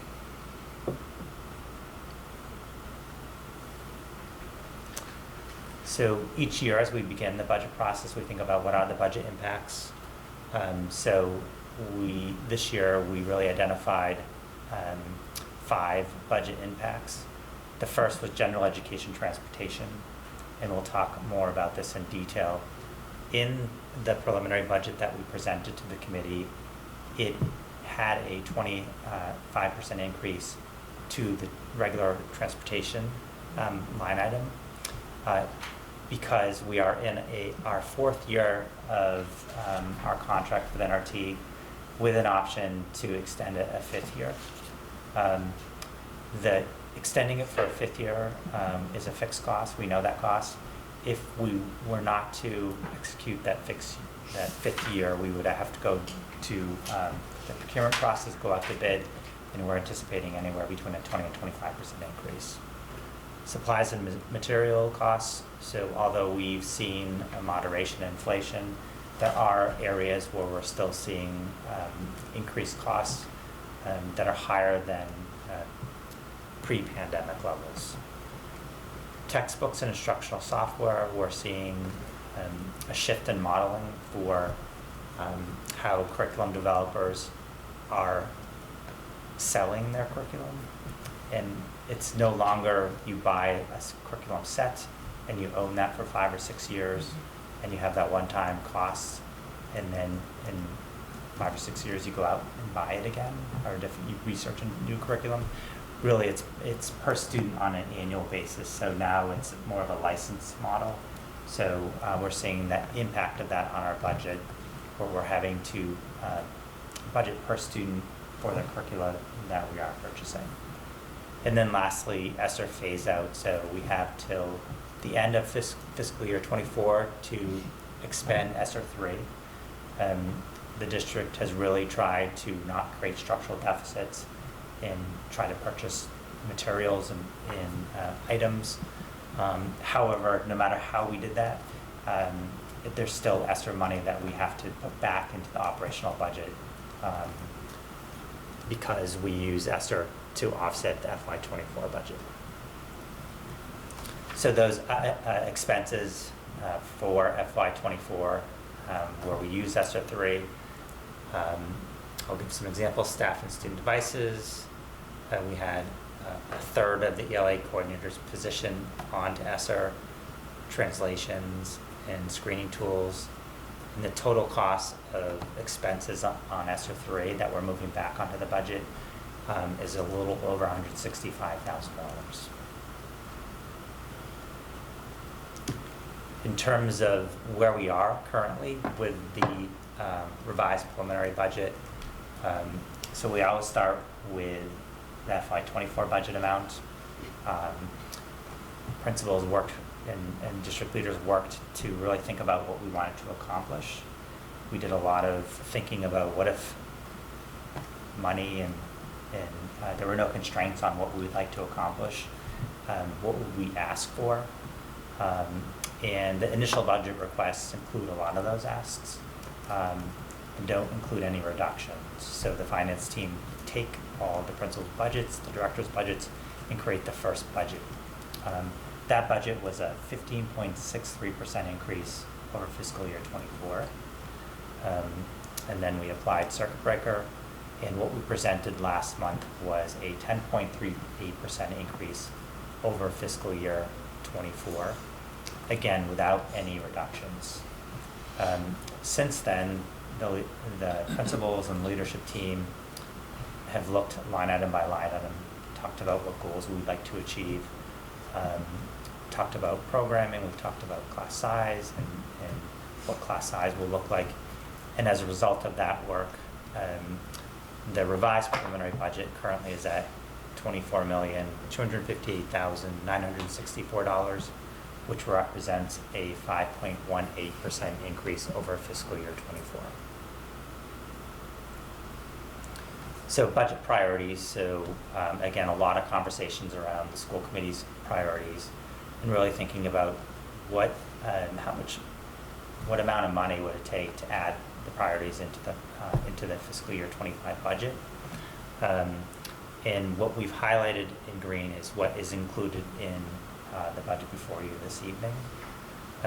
Also behind the scenes, we did create a 5-year plan to accomplish the positions over a 5-year period of time, that we might not be able to accomplish all of the positions in 1 year, but certainly over a 5-year period of time, it's very achievable. So the revised preliminary budget does include a position to continue with the plan to add year 2 of our FLES program, and that would be an addition of an educator at Woodward. Additional positions that were also requested from principals and directors are listed here. The revised preliminary does include adding Southborough's portion of a .2 adaptive physical education teacher. That teacher currently is a .8 and works across the 3 districts, and included in this budget is Southborough's portion. So again, what we've done is we've taken the positions and we've talked about how can we map it out over a longer period of time to really accomplish adding these positions to our district. So significant budget offsets. So in the preliminary budget, we already took the offset of circuit breaker reimbursement.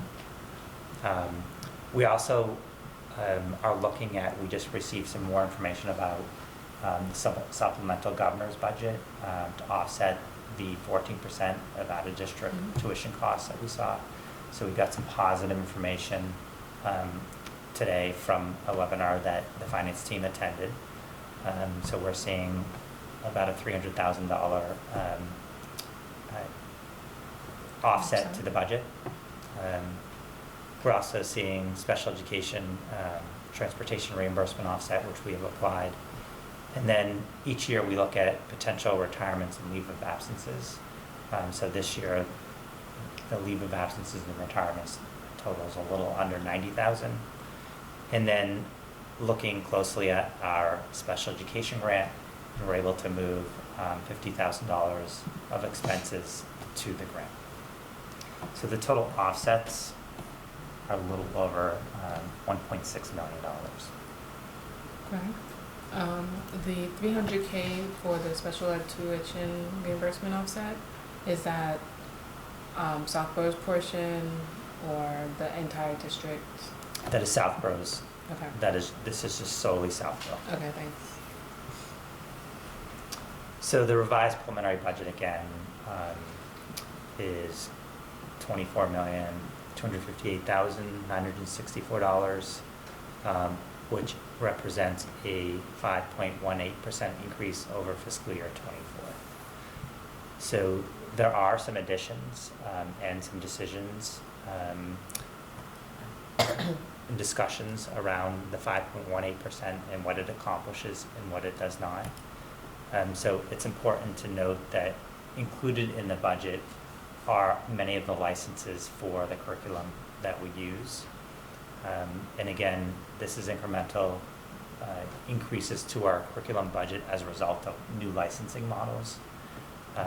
So Wit and Wisdom, Envision ST Math, Middle School Science, Second Step, the Middle School Math curriculum, those are all licenses of software and curriculum that we currently use.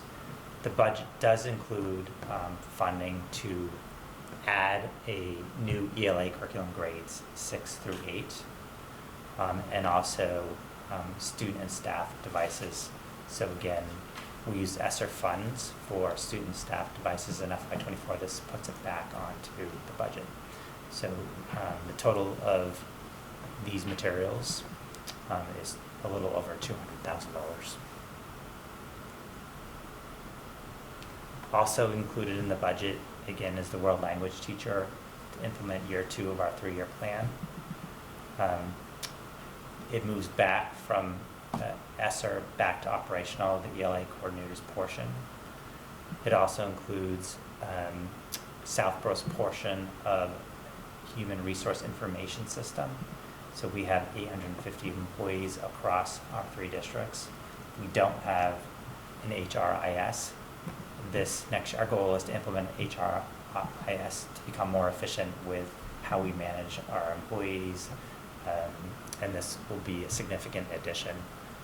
And lastly, the .06 adaptive physical education teacher. So that totals a little over $130,000. So also, part of the budget work that the leadership team did internally was really thinking about what we wanted to accomplish. The leadership team spent a lot of time thinking about all options to add positions and potentially reduce positions to lower that 10% increase. So the leadership team engaged in an exercise where we identified additions and reductions. We talked about the budget impact, positive or negative. We talked about the advantage and disadvantage of each of those. We created quite a list. The leadership team then went through each item and we talked about whether there was consensus on each of those reductions or additions. So part of that work, we identified in this revised preliminary a reduction of 5 positions. I don't really want to get into specifics because we're at the revised preliminary budget at this point in time, and it could change. I will share that we did look at class size in the class size policy as part of our work. We also need to continue to do some work looking at some retirements. January 15th is the final deadline for announcements. And at this point in time, the budget does include a reduction of 5 positions, but that is subject to change with more discussion and more work to get to the recommended budget. Also, utilization of FY25 circuit breaker funds may impact FY26 special education budget. So again, we don't use the circuit breaker funds that we receive in the fiscal year that we're in. We expend it the next year so that we have a fixed amount in terms of special education circuit breaker. We have done a look forward of 3 to 5 years to see what we anticipate our expenditures to be in terms of special education, and we've projected that out. As a result, we're able to apply a little bit more to circuit breaker. However, if a student moves into our district, we're fiscally responsible, and we need to provide those services. The other is utilization of IDA grant, special education grant for transportation. Could reduce using the grant for other resources. For example, hiring an ESP. Enrollments, so we worked very closely looking at enrollments and projecting enrollments for our fiscal year 25. I think we have a pretty good handle on enrollments, but I would share that in kindergarten and first grade, it's more volatile. It's hard to predict. So this budget includes some assumptions around enrollment trends. However, that could change. Those are assumptions, and we have had years where we thought kindergarten enrollment was going to be 110, and then by the end of the summer, we've had 140 kindergartners. And as a committee and a district, we've had to make adjustments to make sure that we were within class size. So that's a risk. This budget before you is really a level services budget with some incremental growth in certain areas. I always talk about, as a community, as an educational system, the baseline of our resources is high. We are a well-resourced district. I think the greatest asset we have in terms of resources are really our educators, the teachers who work with our students day in and day out. We spend a lot of time developing our educators and investing in their skills and their professional learning, and that's really important. So when we are talking about reduction of positions, it's not easy to talk about because there are people who are part of our educational community currently who potentially might not be with us and be able to contribute as they have this year. So that's something that we always think about. In a level services budget, you know, with any budget, there's always unforeseen expenses. But I don't think the last bullet is any different than any other fiscal year that we enter. So lastly, you know, when we look at our appropriated budgets and the increases over time, the school committee has voted very modest percent increases over time. If you then compare those modest increases over time to inflation, from FY21 to FY23, our appropriated budgets are much lower than inflation, and that does catch up with a budget over time. That, you know, the 2% appropriated in FY21, it's compounding over the years. It's so it's something to consider. So at this point in time, you know, the revised budget is at a 5.18%, and I always put that in the context of this is the first time we've asked, you know, we're at this range in many years. So I've been working closely with the town administrator. I know the school committee's been working closely with the select board to really continue this work and get to a recommended budget that achieves the goals that we've set forth.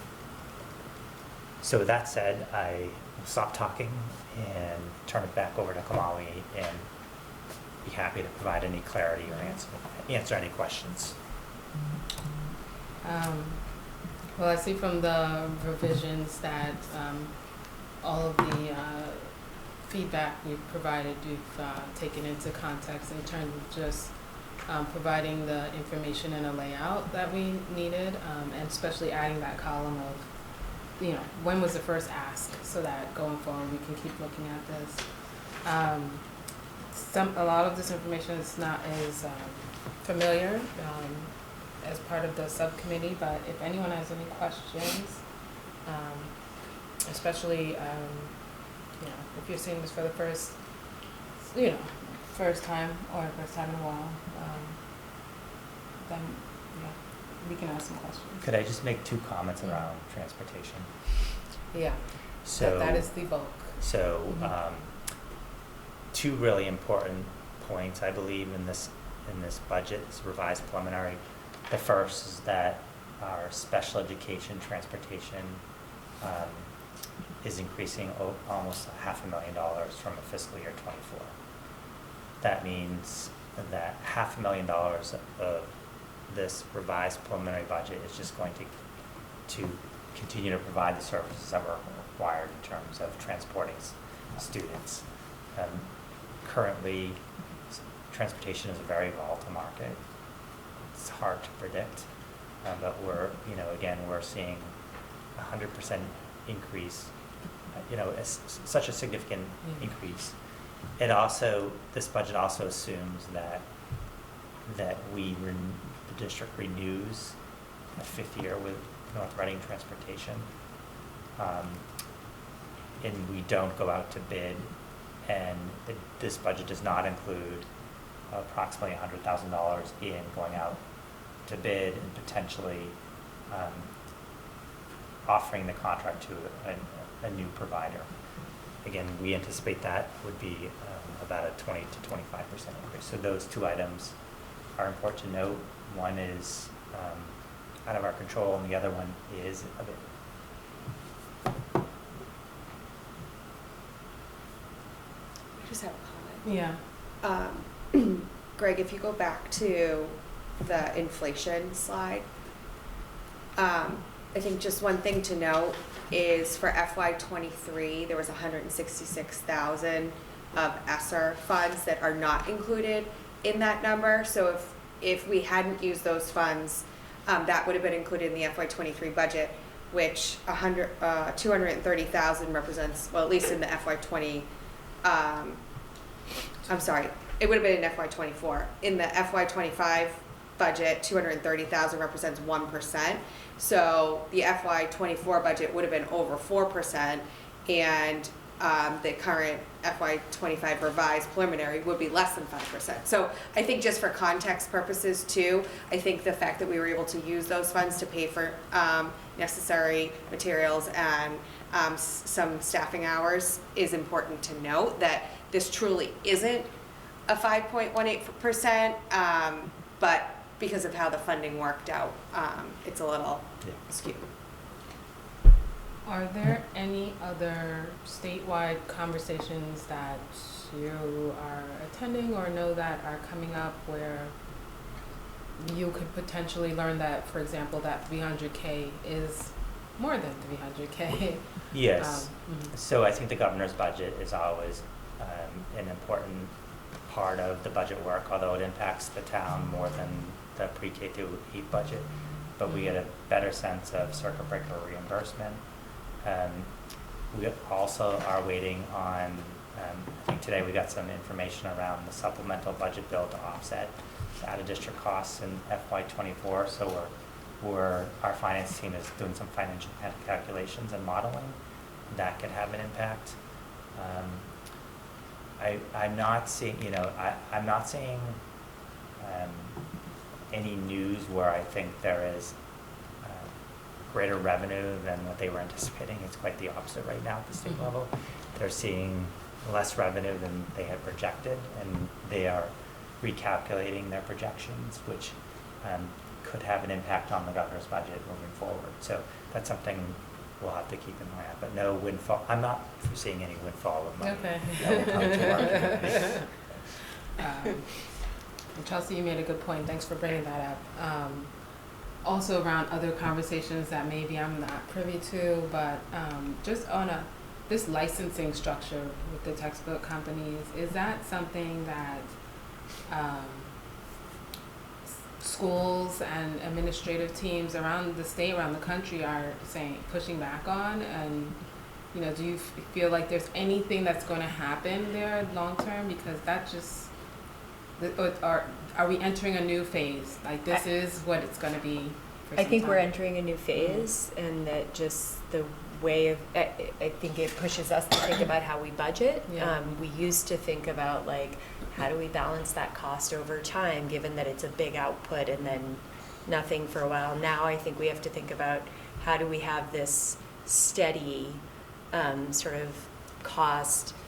I do think that another piece of the puzzle that it will be interesting to see how it plays out, it's just my own theory, is that with ESSER funding at the state and national level, a lot of that money went into curriculum resources in Massachusetts at least, and I would guess in other states. And I think that allowed the curriculum companies to really float their prices higher and be there's a lot less kind of negotiating with them at times, because they know that there's all these grants that have been paying for things, and so nobody was fighting them. And in fact, a lot of the way the grants that worked went straight from the state to the curriculum company. Like we weren't even in the middle of it. So that I think is affecting things, and that I think the market will start to have some play in that as we go forward, because the grants are gone for them too. Yeah. I think a positive is that because it's an annual license and we have that fee, that we get updated material. We don't have to wait until 7 years where we're getting updated material. So if they make a change, if they make something more impactful, our teachers have access to it.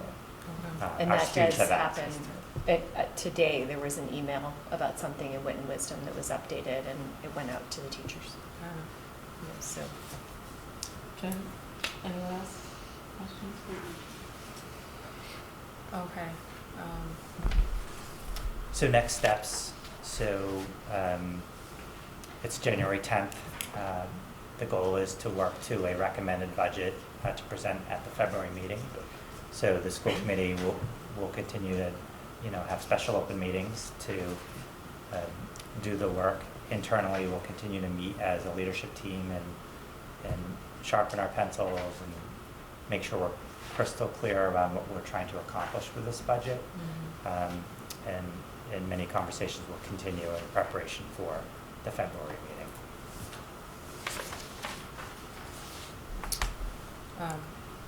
Yes, thank you for all of your hard work with that. Becky, I know you're on the phone, so, and thank you for your input as well, I'm sure. I can ask Becky if I missed anything. Let's move to the next. Sorry, Becky, we didn't hear you. Mhm. I said you did a great job. Thank Okay. You just wanted that to be clear, I understand. So we have some, some good news in terms of approving a grant. So Greg, if you want to tell us a little Yeah, bit so about that? this money, this fund, this grant is for helping us implement the new IEP tool. So it allows us to train parents, train educators, so that when we implement the new IEP in the fall, everyone has a good foundational knowledge of what the changes are and why, and how it will impact team meetings and the work we do from special education.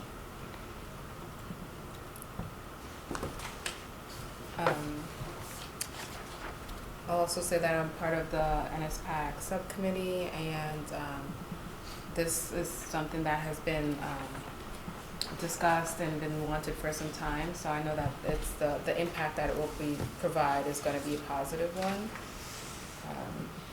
So I'm glad to see that we're getting there this early in the year. I will make a motion that we approve the grant for the IDEA, I'll just say it that way, Part B Federal Targeted Special Education Program Improvement Grant in the amount of $12,954. Second? Okay, motion's been moved and seconded. I'll do a roll call vote. Any questions, discussion? Okay, Z? Chelsea? Yes. Jen? Yes. And myself, yes. Great work, thank you.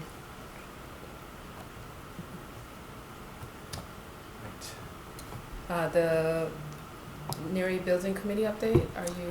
Yes, so in Roger's absence, I'll provide the Neary Building Committee update. So much work has done. So the Neary Building Committee is organized into 3 subcommittees: financial subcommittee, communication subcommittee, and a designer selection. So each committee has moved the work forward. The designer selection subcommittee has done a lot of work since the last December meeting. 4 designers submitted applications to be the designer of the potential Neary building project. We met with the designer selection committee at MSBA, which is a 16-member committee. And on that committee were 3 district representatives. It was the town administrator, Mark Purple, Roger Challen, and me. So we were 3 of the 16 members. And we winnowed it down to 3 designers that we wanted to interview and find more information about. So the designer selection committee at MSBA interviewed the 3 designers. We had Studio G, Skanska, and the third one's, I'm drawing a blank, but we didn't select the third one. And so it was Arrow Street, Studio G, and it was the firm that designed Lincoln Street. Lamro. Thank you, Lamro Pagano. See, that's why Becky is so important. So the designer selection committee from MSBA selected Arrow Street as the designer for the Neary building, the next phase of feasibility. So over the past several weeks, Skanska, our project manager, has been working on securing a contract. We are, I think, hopefully by the end of this week, we'll have a contract with our designer, and then there'll be a tremendous amount of work in terms of really hearing from all the stakeholders.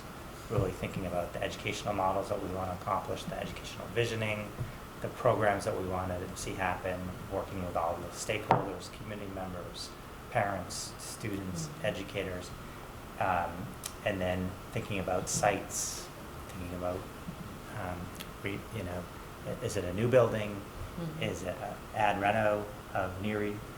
Really looking at every potential iteration of what this could be, looking at the specific site, and then from that work, really coming up with some potential options, and then eventually getting to one design where the Neary Building Committee feels comfortable that all the work has been done and there's potentially strong support at the town meeting. So that's the work that's been done, and I'm really excited about the next level of work because I think that's where a lot of exciting conversations will take place. Any questions? Yeah, Chelsea has a comment. Greg, can you just elaborate on kind of the funding like where the funding's come from and that it's been 2 years, I think? Yeah, so in the FY23 town meeting, there was an article to fund the feasibility of the Neary Building Committee and project of $950,000. And that was done intentionally so that when and if the Neary Building Committee was invited into feasibility, the funds were there. So now that we're hiring an architect, those feasibility funds will be expended down through this next layer of work. So it's good planning on the chair of the committee. Do you remember some anecdotal things about Arrow Street that stood out, separated them? Yeah, so part of the process was during the interview, each firm did a presentation. So they also just completed a project in Acton Boxborough. They just designed one of Acton Boxborough's elementary schools. So that was one of the highlights of their presentation. And Acton Boxborough had a similar vision that I think that we have, and a similar work. So it was nice to see that. I think they are creative. I think they have designed many schools across the Commonwealth. And the Acton Boxborough superintendent and people who worked with Arrow Street spoke really highly of them.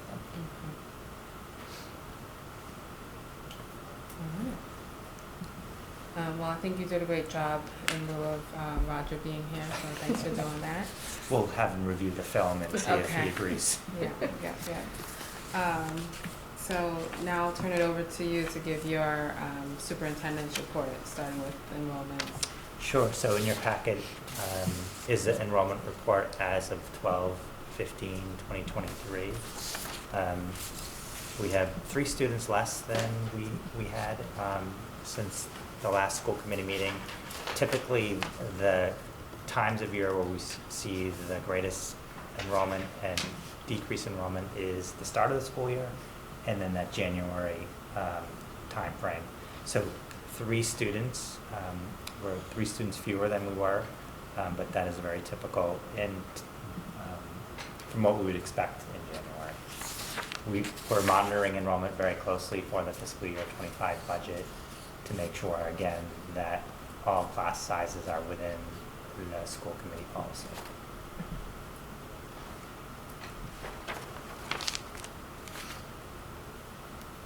The general Yes, expenditure so report? I'll turn it over to Becky for the FY24 monthly general fund expenditure report and the ESSER funding and revolving accounts. Hi everyone, can you hear me okay? Yes, excellent. Yes, we can, Becky. Okay, great, thank you. Just making sure. All right, so the report that is included in the school committee packet is as of December 31st, 2023. And it's hard to believe, but we are now halfway through the fiscal year 2024. As of the end of December, as you can see, we did have $61,275 remaining, or 0.27%. That is down over $200,000 from November, and this decrease is due to a number of reasons. We had a few staff who left us prior to the December break, and this report reflects 2 instances of people being in the same position due to a timing issue with payroll. Those duplications have since been removed. Next month's report will look much different because of those corrections. We also saw increases in our building maintenance line items due to some unexpected and required repairs. And lastly, we did see a decrease of approximately $40,000 in the special education transportation line item. The finance team and student support services team have been working closely together to fine-tune these numbers and our projections. And I also just wanted to remind the committee that we do have $75,000 that is encumbered in this budget in case of any additional thin mold mitigation measures that need to be taken. Out of an abundance of caution, we have frozen the FY24 budget this time. I'm working closely with principals and directors on any required purchases, but we are closely monitoring the budget, and I will continue to update the committee as we go. Are there any questions on the budget before I move on? Nope, none here. And Kamali, did you want to take a vote first before I go on to the ESSER? Yes, I can do that. I'll accept a motion to approve the FY24 monthly general fund expenditure report. So moved. Until audited. Until audited. So moved by Jen, Second? second by Chelsea. Roll call vote, Zine, Yes. Chelsea, Yeah. Jen, Yes. Kamala, yes. Okay, so in terms of ESSER 3, we continue to hold steady. We now have just over $9,700 remaining, which is up slightly from last month due to some changes in purchases. We do plan to have some instructional materials made for our classroom teachers that will support the wit and wisdom lessons, and that is some of the work that Dr. Reinhorn and I are working on right now. In terms of the facility rental revolving account, as you can see, we did have some additional expenses related to the Trotter paving, and that was the amount that was approved at last month's school committee meeting. And also included in that expenditure was a hot water heater at Trotter School. In terms of SEDP, as you can see at this time in our fiscal year, the revenue is slightly higher than our fiscal year-to-date expenses, so we have really started to break even for the fiscal year. The finance team is working with Keith and with Carrie Packard on projections for the remainder of the school year and also for our summer programming. So if there are any questions on those reports? No question on the report, kind of a follow-up to that last bit. Keith, would you be able to give an estimate when that summer programming would be finalized and, the SCDP will start to communicate the registration and the amounts there? Yes, Kamali. As of now, we are on target for our usual communication, which would be either hopefully right before or right after February break. I think that's what we're aiming for. But like Becky said, we are doing an analysis which would include the summer expenses and what we would do moving forward. Okay, great. Thank you. You're welcome.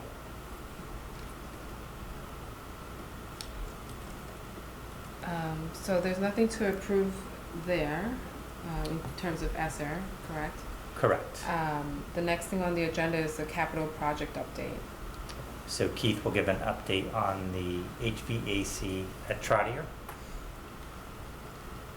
Yes, thank you, Greg. As part of the work we did last spring, we moved forward our priority of having the rooftop unit at the Trotter Middle School, the Trotter Middle School auditorium replaced. It had gone down a number of coils and was no longer able to be repaired. So with the support from the town of ARPA funding, we were able to finalize a budget of $250,000 to take care of this project. We did go out for procurement through an energy efficiency measure, which brought us in a proposal of $220,000 from Energy Conservation Incorporated. As soon as that was authorized, we put in the order for the new piece of heavy equipment for that rooftop unit. It's quite a significant piece of equipment, as you can imagine, and it had quite a back order. So from the spring of 23 until late fall of 23, we were waiting for that item to become available. Fortunately, it did in early November, and we were able to schedule the work for replacement of the rooftop unit to take place over the Christmas break. So right when we came back from the holiday on December 27th, Brian Fantoni led the project with the contractor, and we were able to successfully install the new rooftop unit on top of Trotter just before the foot of snow and before the torrential rain, which was certainly advantageous. After the unit was installed that week, we took the next week or two, probably a total of 10 days, to really calibrate the piece of equipment, make sure it's integrated well into the controls. And as of now, I can report that the heating side of the unit is working very effectively. The sensors are working properly, and Brian is able to control it and regulate it and maximize its energy efficiency. So we are doing well there. More importantly, once the weather changes in mid-spring, when we do get some of those hotter and more humid days, we will then calibrate it for its cooling components, which will be a separate commissioning that we will be leading. Brian will be leading with our control manager, Automated Logic, as well as the contractor. But all in all, it was a success. We had a huge crane on the Trotter campus over that break. If people were walking by, I bet they were wondering what we were doing. But we did have a successful installation, and I'm happy to report that the heating side of things are working properly. And I'd be happy to answer any questions that you may have. Any questions? I'm happy to see that it's done, Keith. That's, and the timing couldn't have been better. It really worked out well. I couldn't agree more. Absolutely. So no questions on that. Thank you. All right, so the next item is the Trotter paving project. Mm-hmm. So after the December school committee meeting where we discussed the Trotter paving project, I did receive an email from Bill Cundiff, and I believe all the committee members were CC'd, that he believed an additional $16,500 was owed by the school department in addition to the $7,000 that the school committee agreed to pay at the last meeting. The concern that I've had around the paving project is in a larger context of also the mold mitigation at Finn. That was a significant cost. We were thrilled to learn that we're getting $25,000 from insurance, but that was a fraction amount of the overall cost. I've continued to have conversations with Town Administrator Mark Purple, and at this point I feel like I have some assurity that we will have some mitigation money coming back to the school budget for the expenses that we've seen around mold mitigation. And at this point, I'm recommending that the committee authorize a payment of $16,500 to close out this paving project. Comments? Positive ones? Other ones? I mean, I have a reaction. Yeah. I'm not sure exactly what you mean by the FID mold mitigation. I don't know, transfer to Yeah. of funds. So, And I think prior to us, and I'll let you answer, but prior to us committing more money to a project that I think there were a lot of learning curves on, I guess, is a positive way to say it, that we should not be committing more money to that until we have a solid resolution on FIN.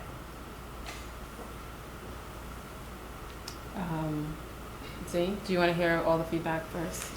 No. Do you want to, is there anything that you'd like to comment or share or ask questions on? No. Jen? I'll just reiterate some of the feedback that I shared with Greg, which is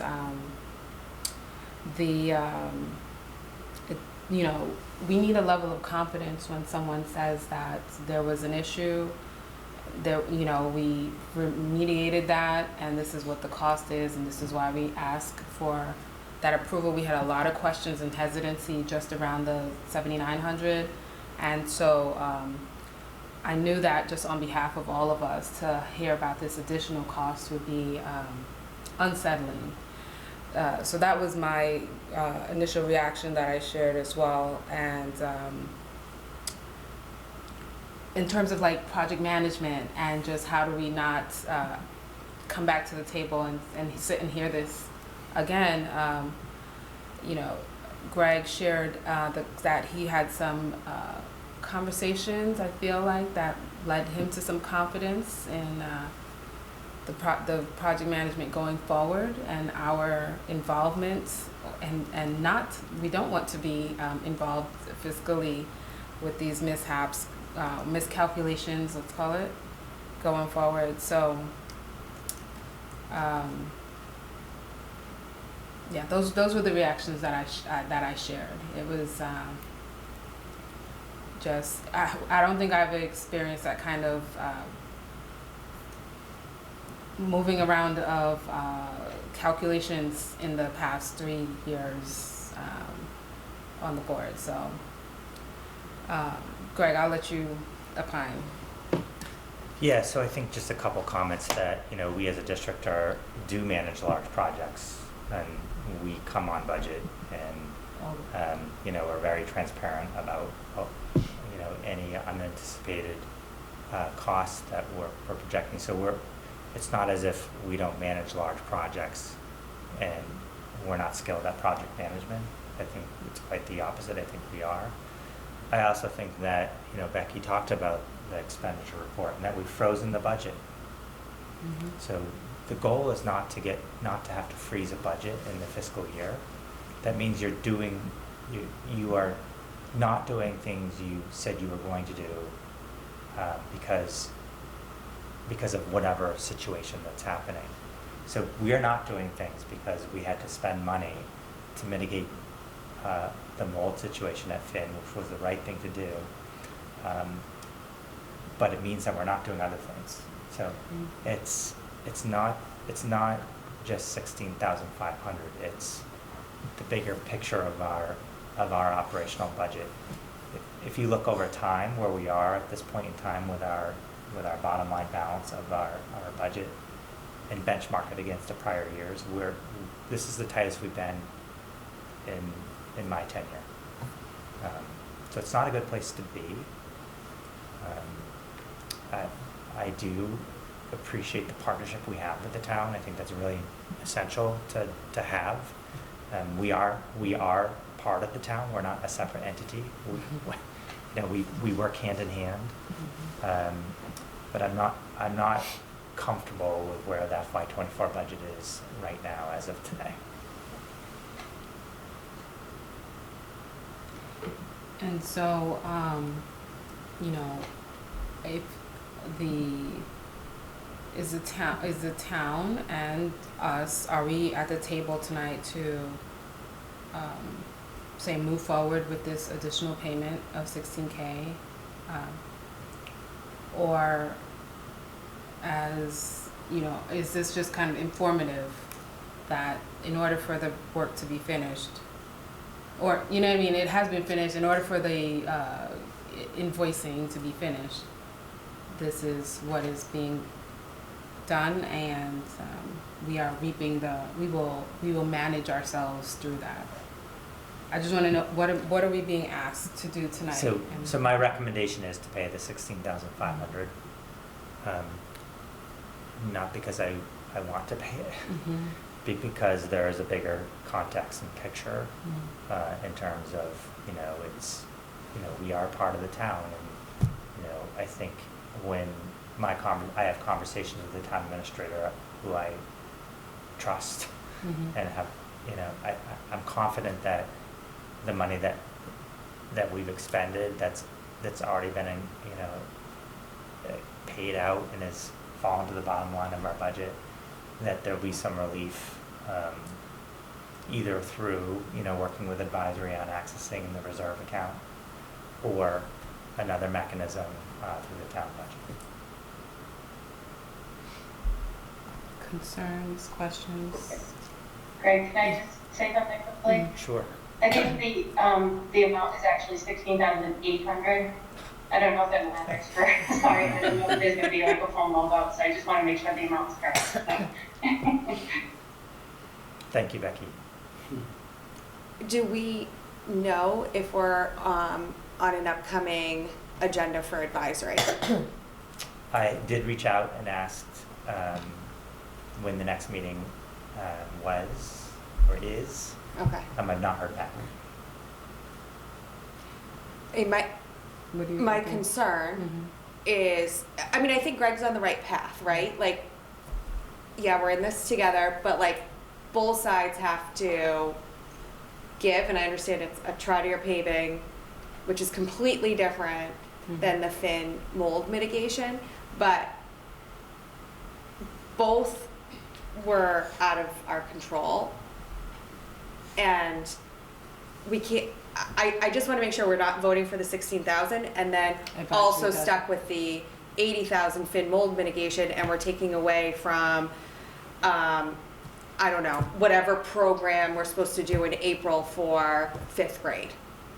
Would one, to play this out, would one idea be to, let's attend or participate or have a representative at that advisory meeting, Yeah. ensure that is closed first, assuming that it's in January, right? Not Well, right, I mean, 2 months from now. I but- think we could make our motion contingent upon the fact, contingent upon advisory approving the reserve fund transfer, or the select board authorizing the finance committee to do an interdepartmental at the end of the year, but it's not gonna come back onto the school budget. I would support that. I don't disagree with what Greg's saying, I just want some assurances that we're not cutting into our operating budget to deal with these two items. Becky, and Greg, does that cause any fiscal, I don't know, complications if we pose a motion like that, which I'm supporting, and I think that if advisory meets within this month, like that we should be able to get this answer, you get the answer, and be able to move forward within January. Is that too late? Is that workable? No, I think Yeah.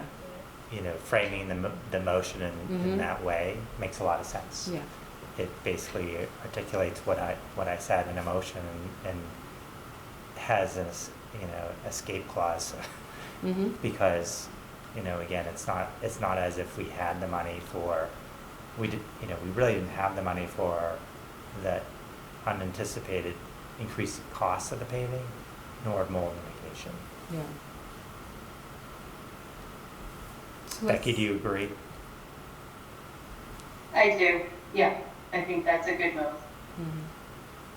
All right, so we'll all, after this meeting, take a look at the calendar to see when the advisory's meeting is, and we'll kind of see how we want to attend that.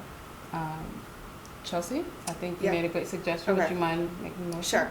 So I move that the school committee approve $16,800 for the Trotter paving supplemental payment to the town contingent upon the advisory committee approving the fin mold mitigation amount of, I think it's 87, Becky, 87.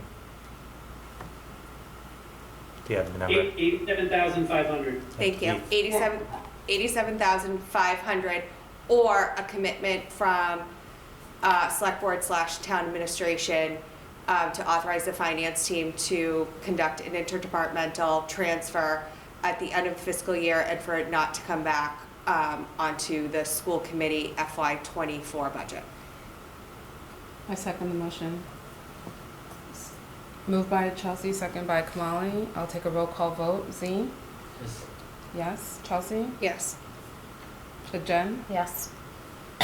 And myself, yes. All right. Thank you for that. Educational policy. We already did that, so I will move forward to, so what else do we have? The personnel report. We have some changes in personnel that you might want to talk about, guys? Yeah, so at the December meeting, we honored a retiree. And then in this report, we're welcoming Miranda Jang, who is the new art teacher at Woodward School. She's started and she's doing a fantastic job, and I think we'll take Heather's work and to the next level. And welcome to her. And then we had a transfer. Food services worker from Woodward Schools to food services manager at Neary School. So promotion and increased responsibility for Tina. And thank you to Ms. Fernald for staying within the district. We appreciate that. Next, we have a couple of minutes, meeting minutes. And so we're going to take an action on those different minutes. All of those were in our packet. So I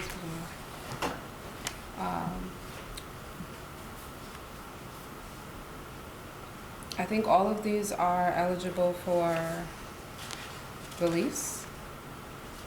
And so I think we can do a combined motion on them. Does anybody have any objection to that? No. All right. So I will accept a motion to approve the minutes on the special open meeting minutes of December 6, 2023, the open meeting minutes of December 13, 2023, and the special open meeting minutes of December 20th, 2023. So moved. Second. Moved by Jen, second by Chelsea. I'll take a roll call vote. Z? Yes. Chelsea? Yes. Jen? Yes. And myself, yes. Let's have some thoughts on agenda items for next month. How about the FY25 recommended budget? That's a good one. Yeah, didn't see that coming. Do we have, kind of going through this process on this side for the first time? Yeah. I still think we need to figure out a way to stabilize our budget year to year. And I still think we should talk about whether we should have a stabilization account, especially for special ed. And I, I'm not asking for us to do $300,000 in one year, but I think we really need to start planning for this now. And so I think we should continue to talk about it, even if it's, 25,000 that we put in, at least to get, or at least get it set up. Maybe we don't put any money into it this year, but at least have the buy-in from the town that this is something that we really need to work on stabilizing. And I think the warrant is still open and putting a placeholder in for this town meeting. I really think that we need to be proactive, so that we're not dealing with this in 5 to 7 years of this kind of up and down and flow. What do you think about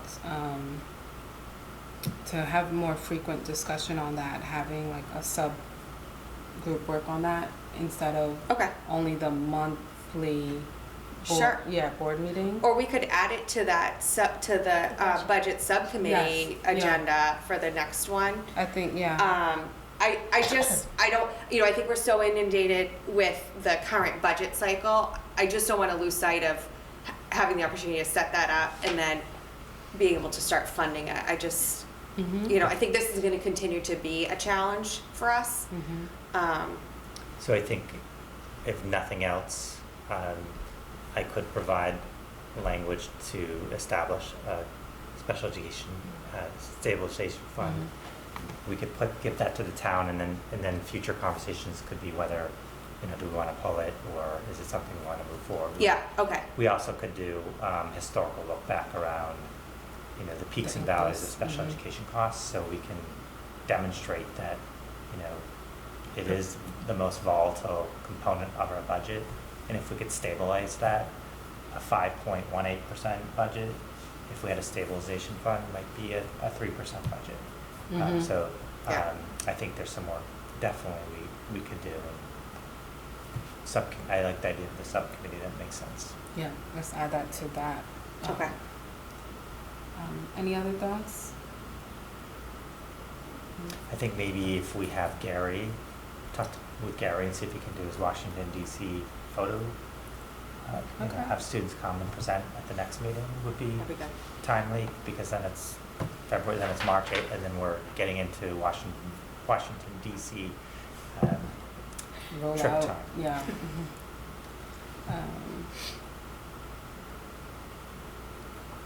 I'm trying to think anything else. He'll be thrilled that I invited him to the next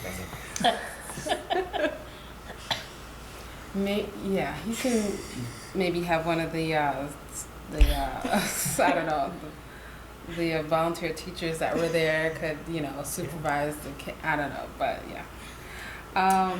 We'll do that early in the discussion.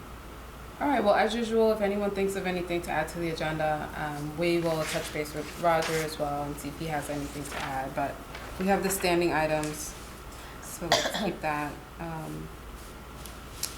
I'm trying to think, February, what would we have known from December and January that we want an update on? Can't think of anything. All right. We do have our, and Kamala, you and I can connect, we do have our presentation scheduled too, so we probably should revisit that to see what the next scheduled presentations are. Okay. I think we had ELA and mathematics, there were some other content-related presentations. Okay. Maybe, we haven't heard from NSPAC or the Coalition for Equity, so there's some opportunity. So for transportation and the potential new contract, are we gonna have anything new at the next meeting? So, in the school committee memo, I did put the report that Keith did draft in terms of options and recommendations. So I think at the February meeting, I think the goal is to have a special open meeting between now and our next school committee meeting. At that meeting, I'll have Keith come and present the transportation report, and then I think it would be important for the school committee to take a vote on a direction. Okay. If we do that in a special open meeting, and then then you can, from the feedback that we give, then in March or so, we could have a broader townwide school committee meeting including that. Okay.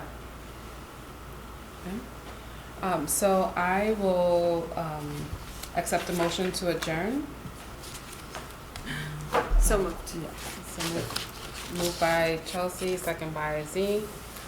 All in favor? That's all of us. So as of 9:13 p.m., I call the Southborough School Committee meeting to a close. Thanks, everyone.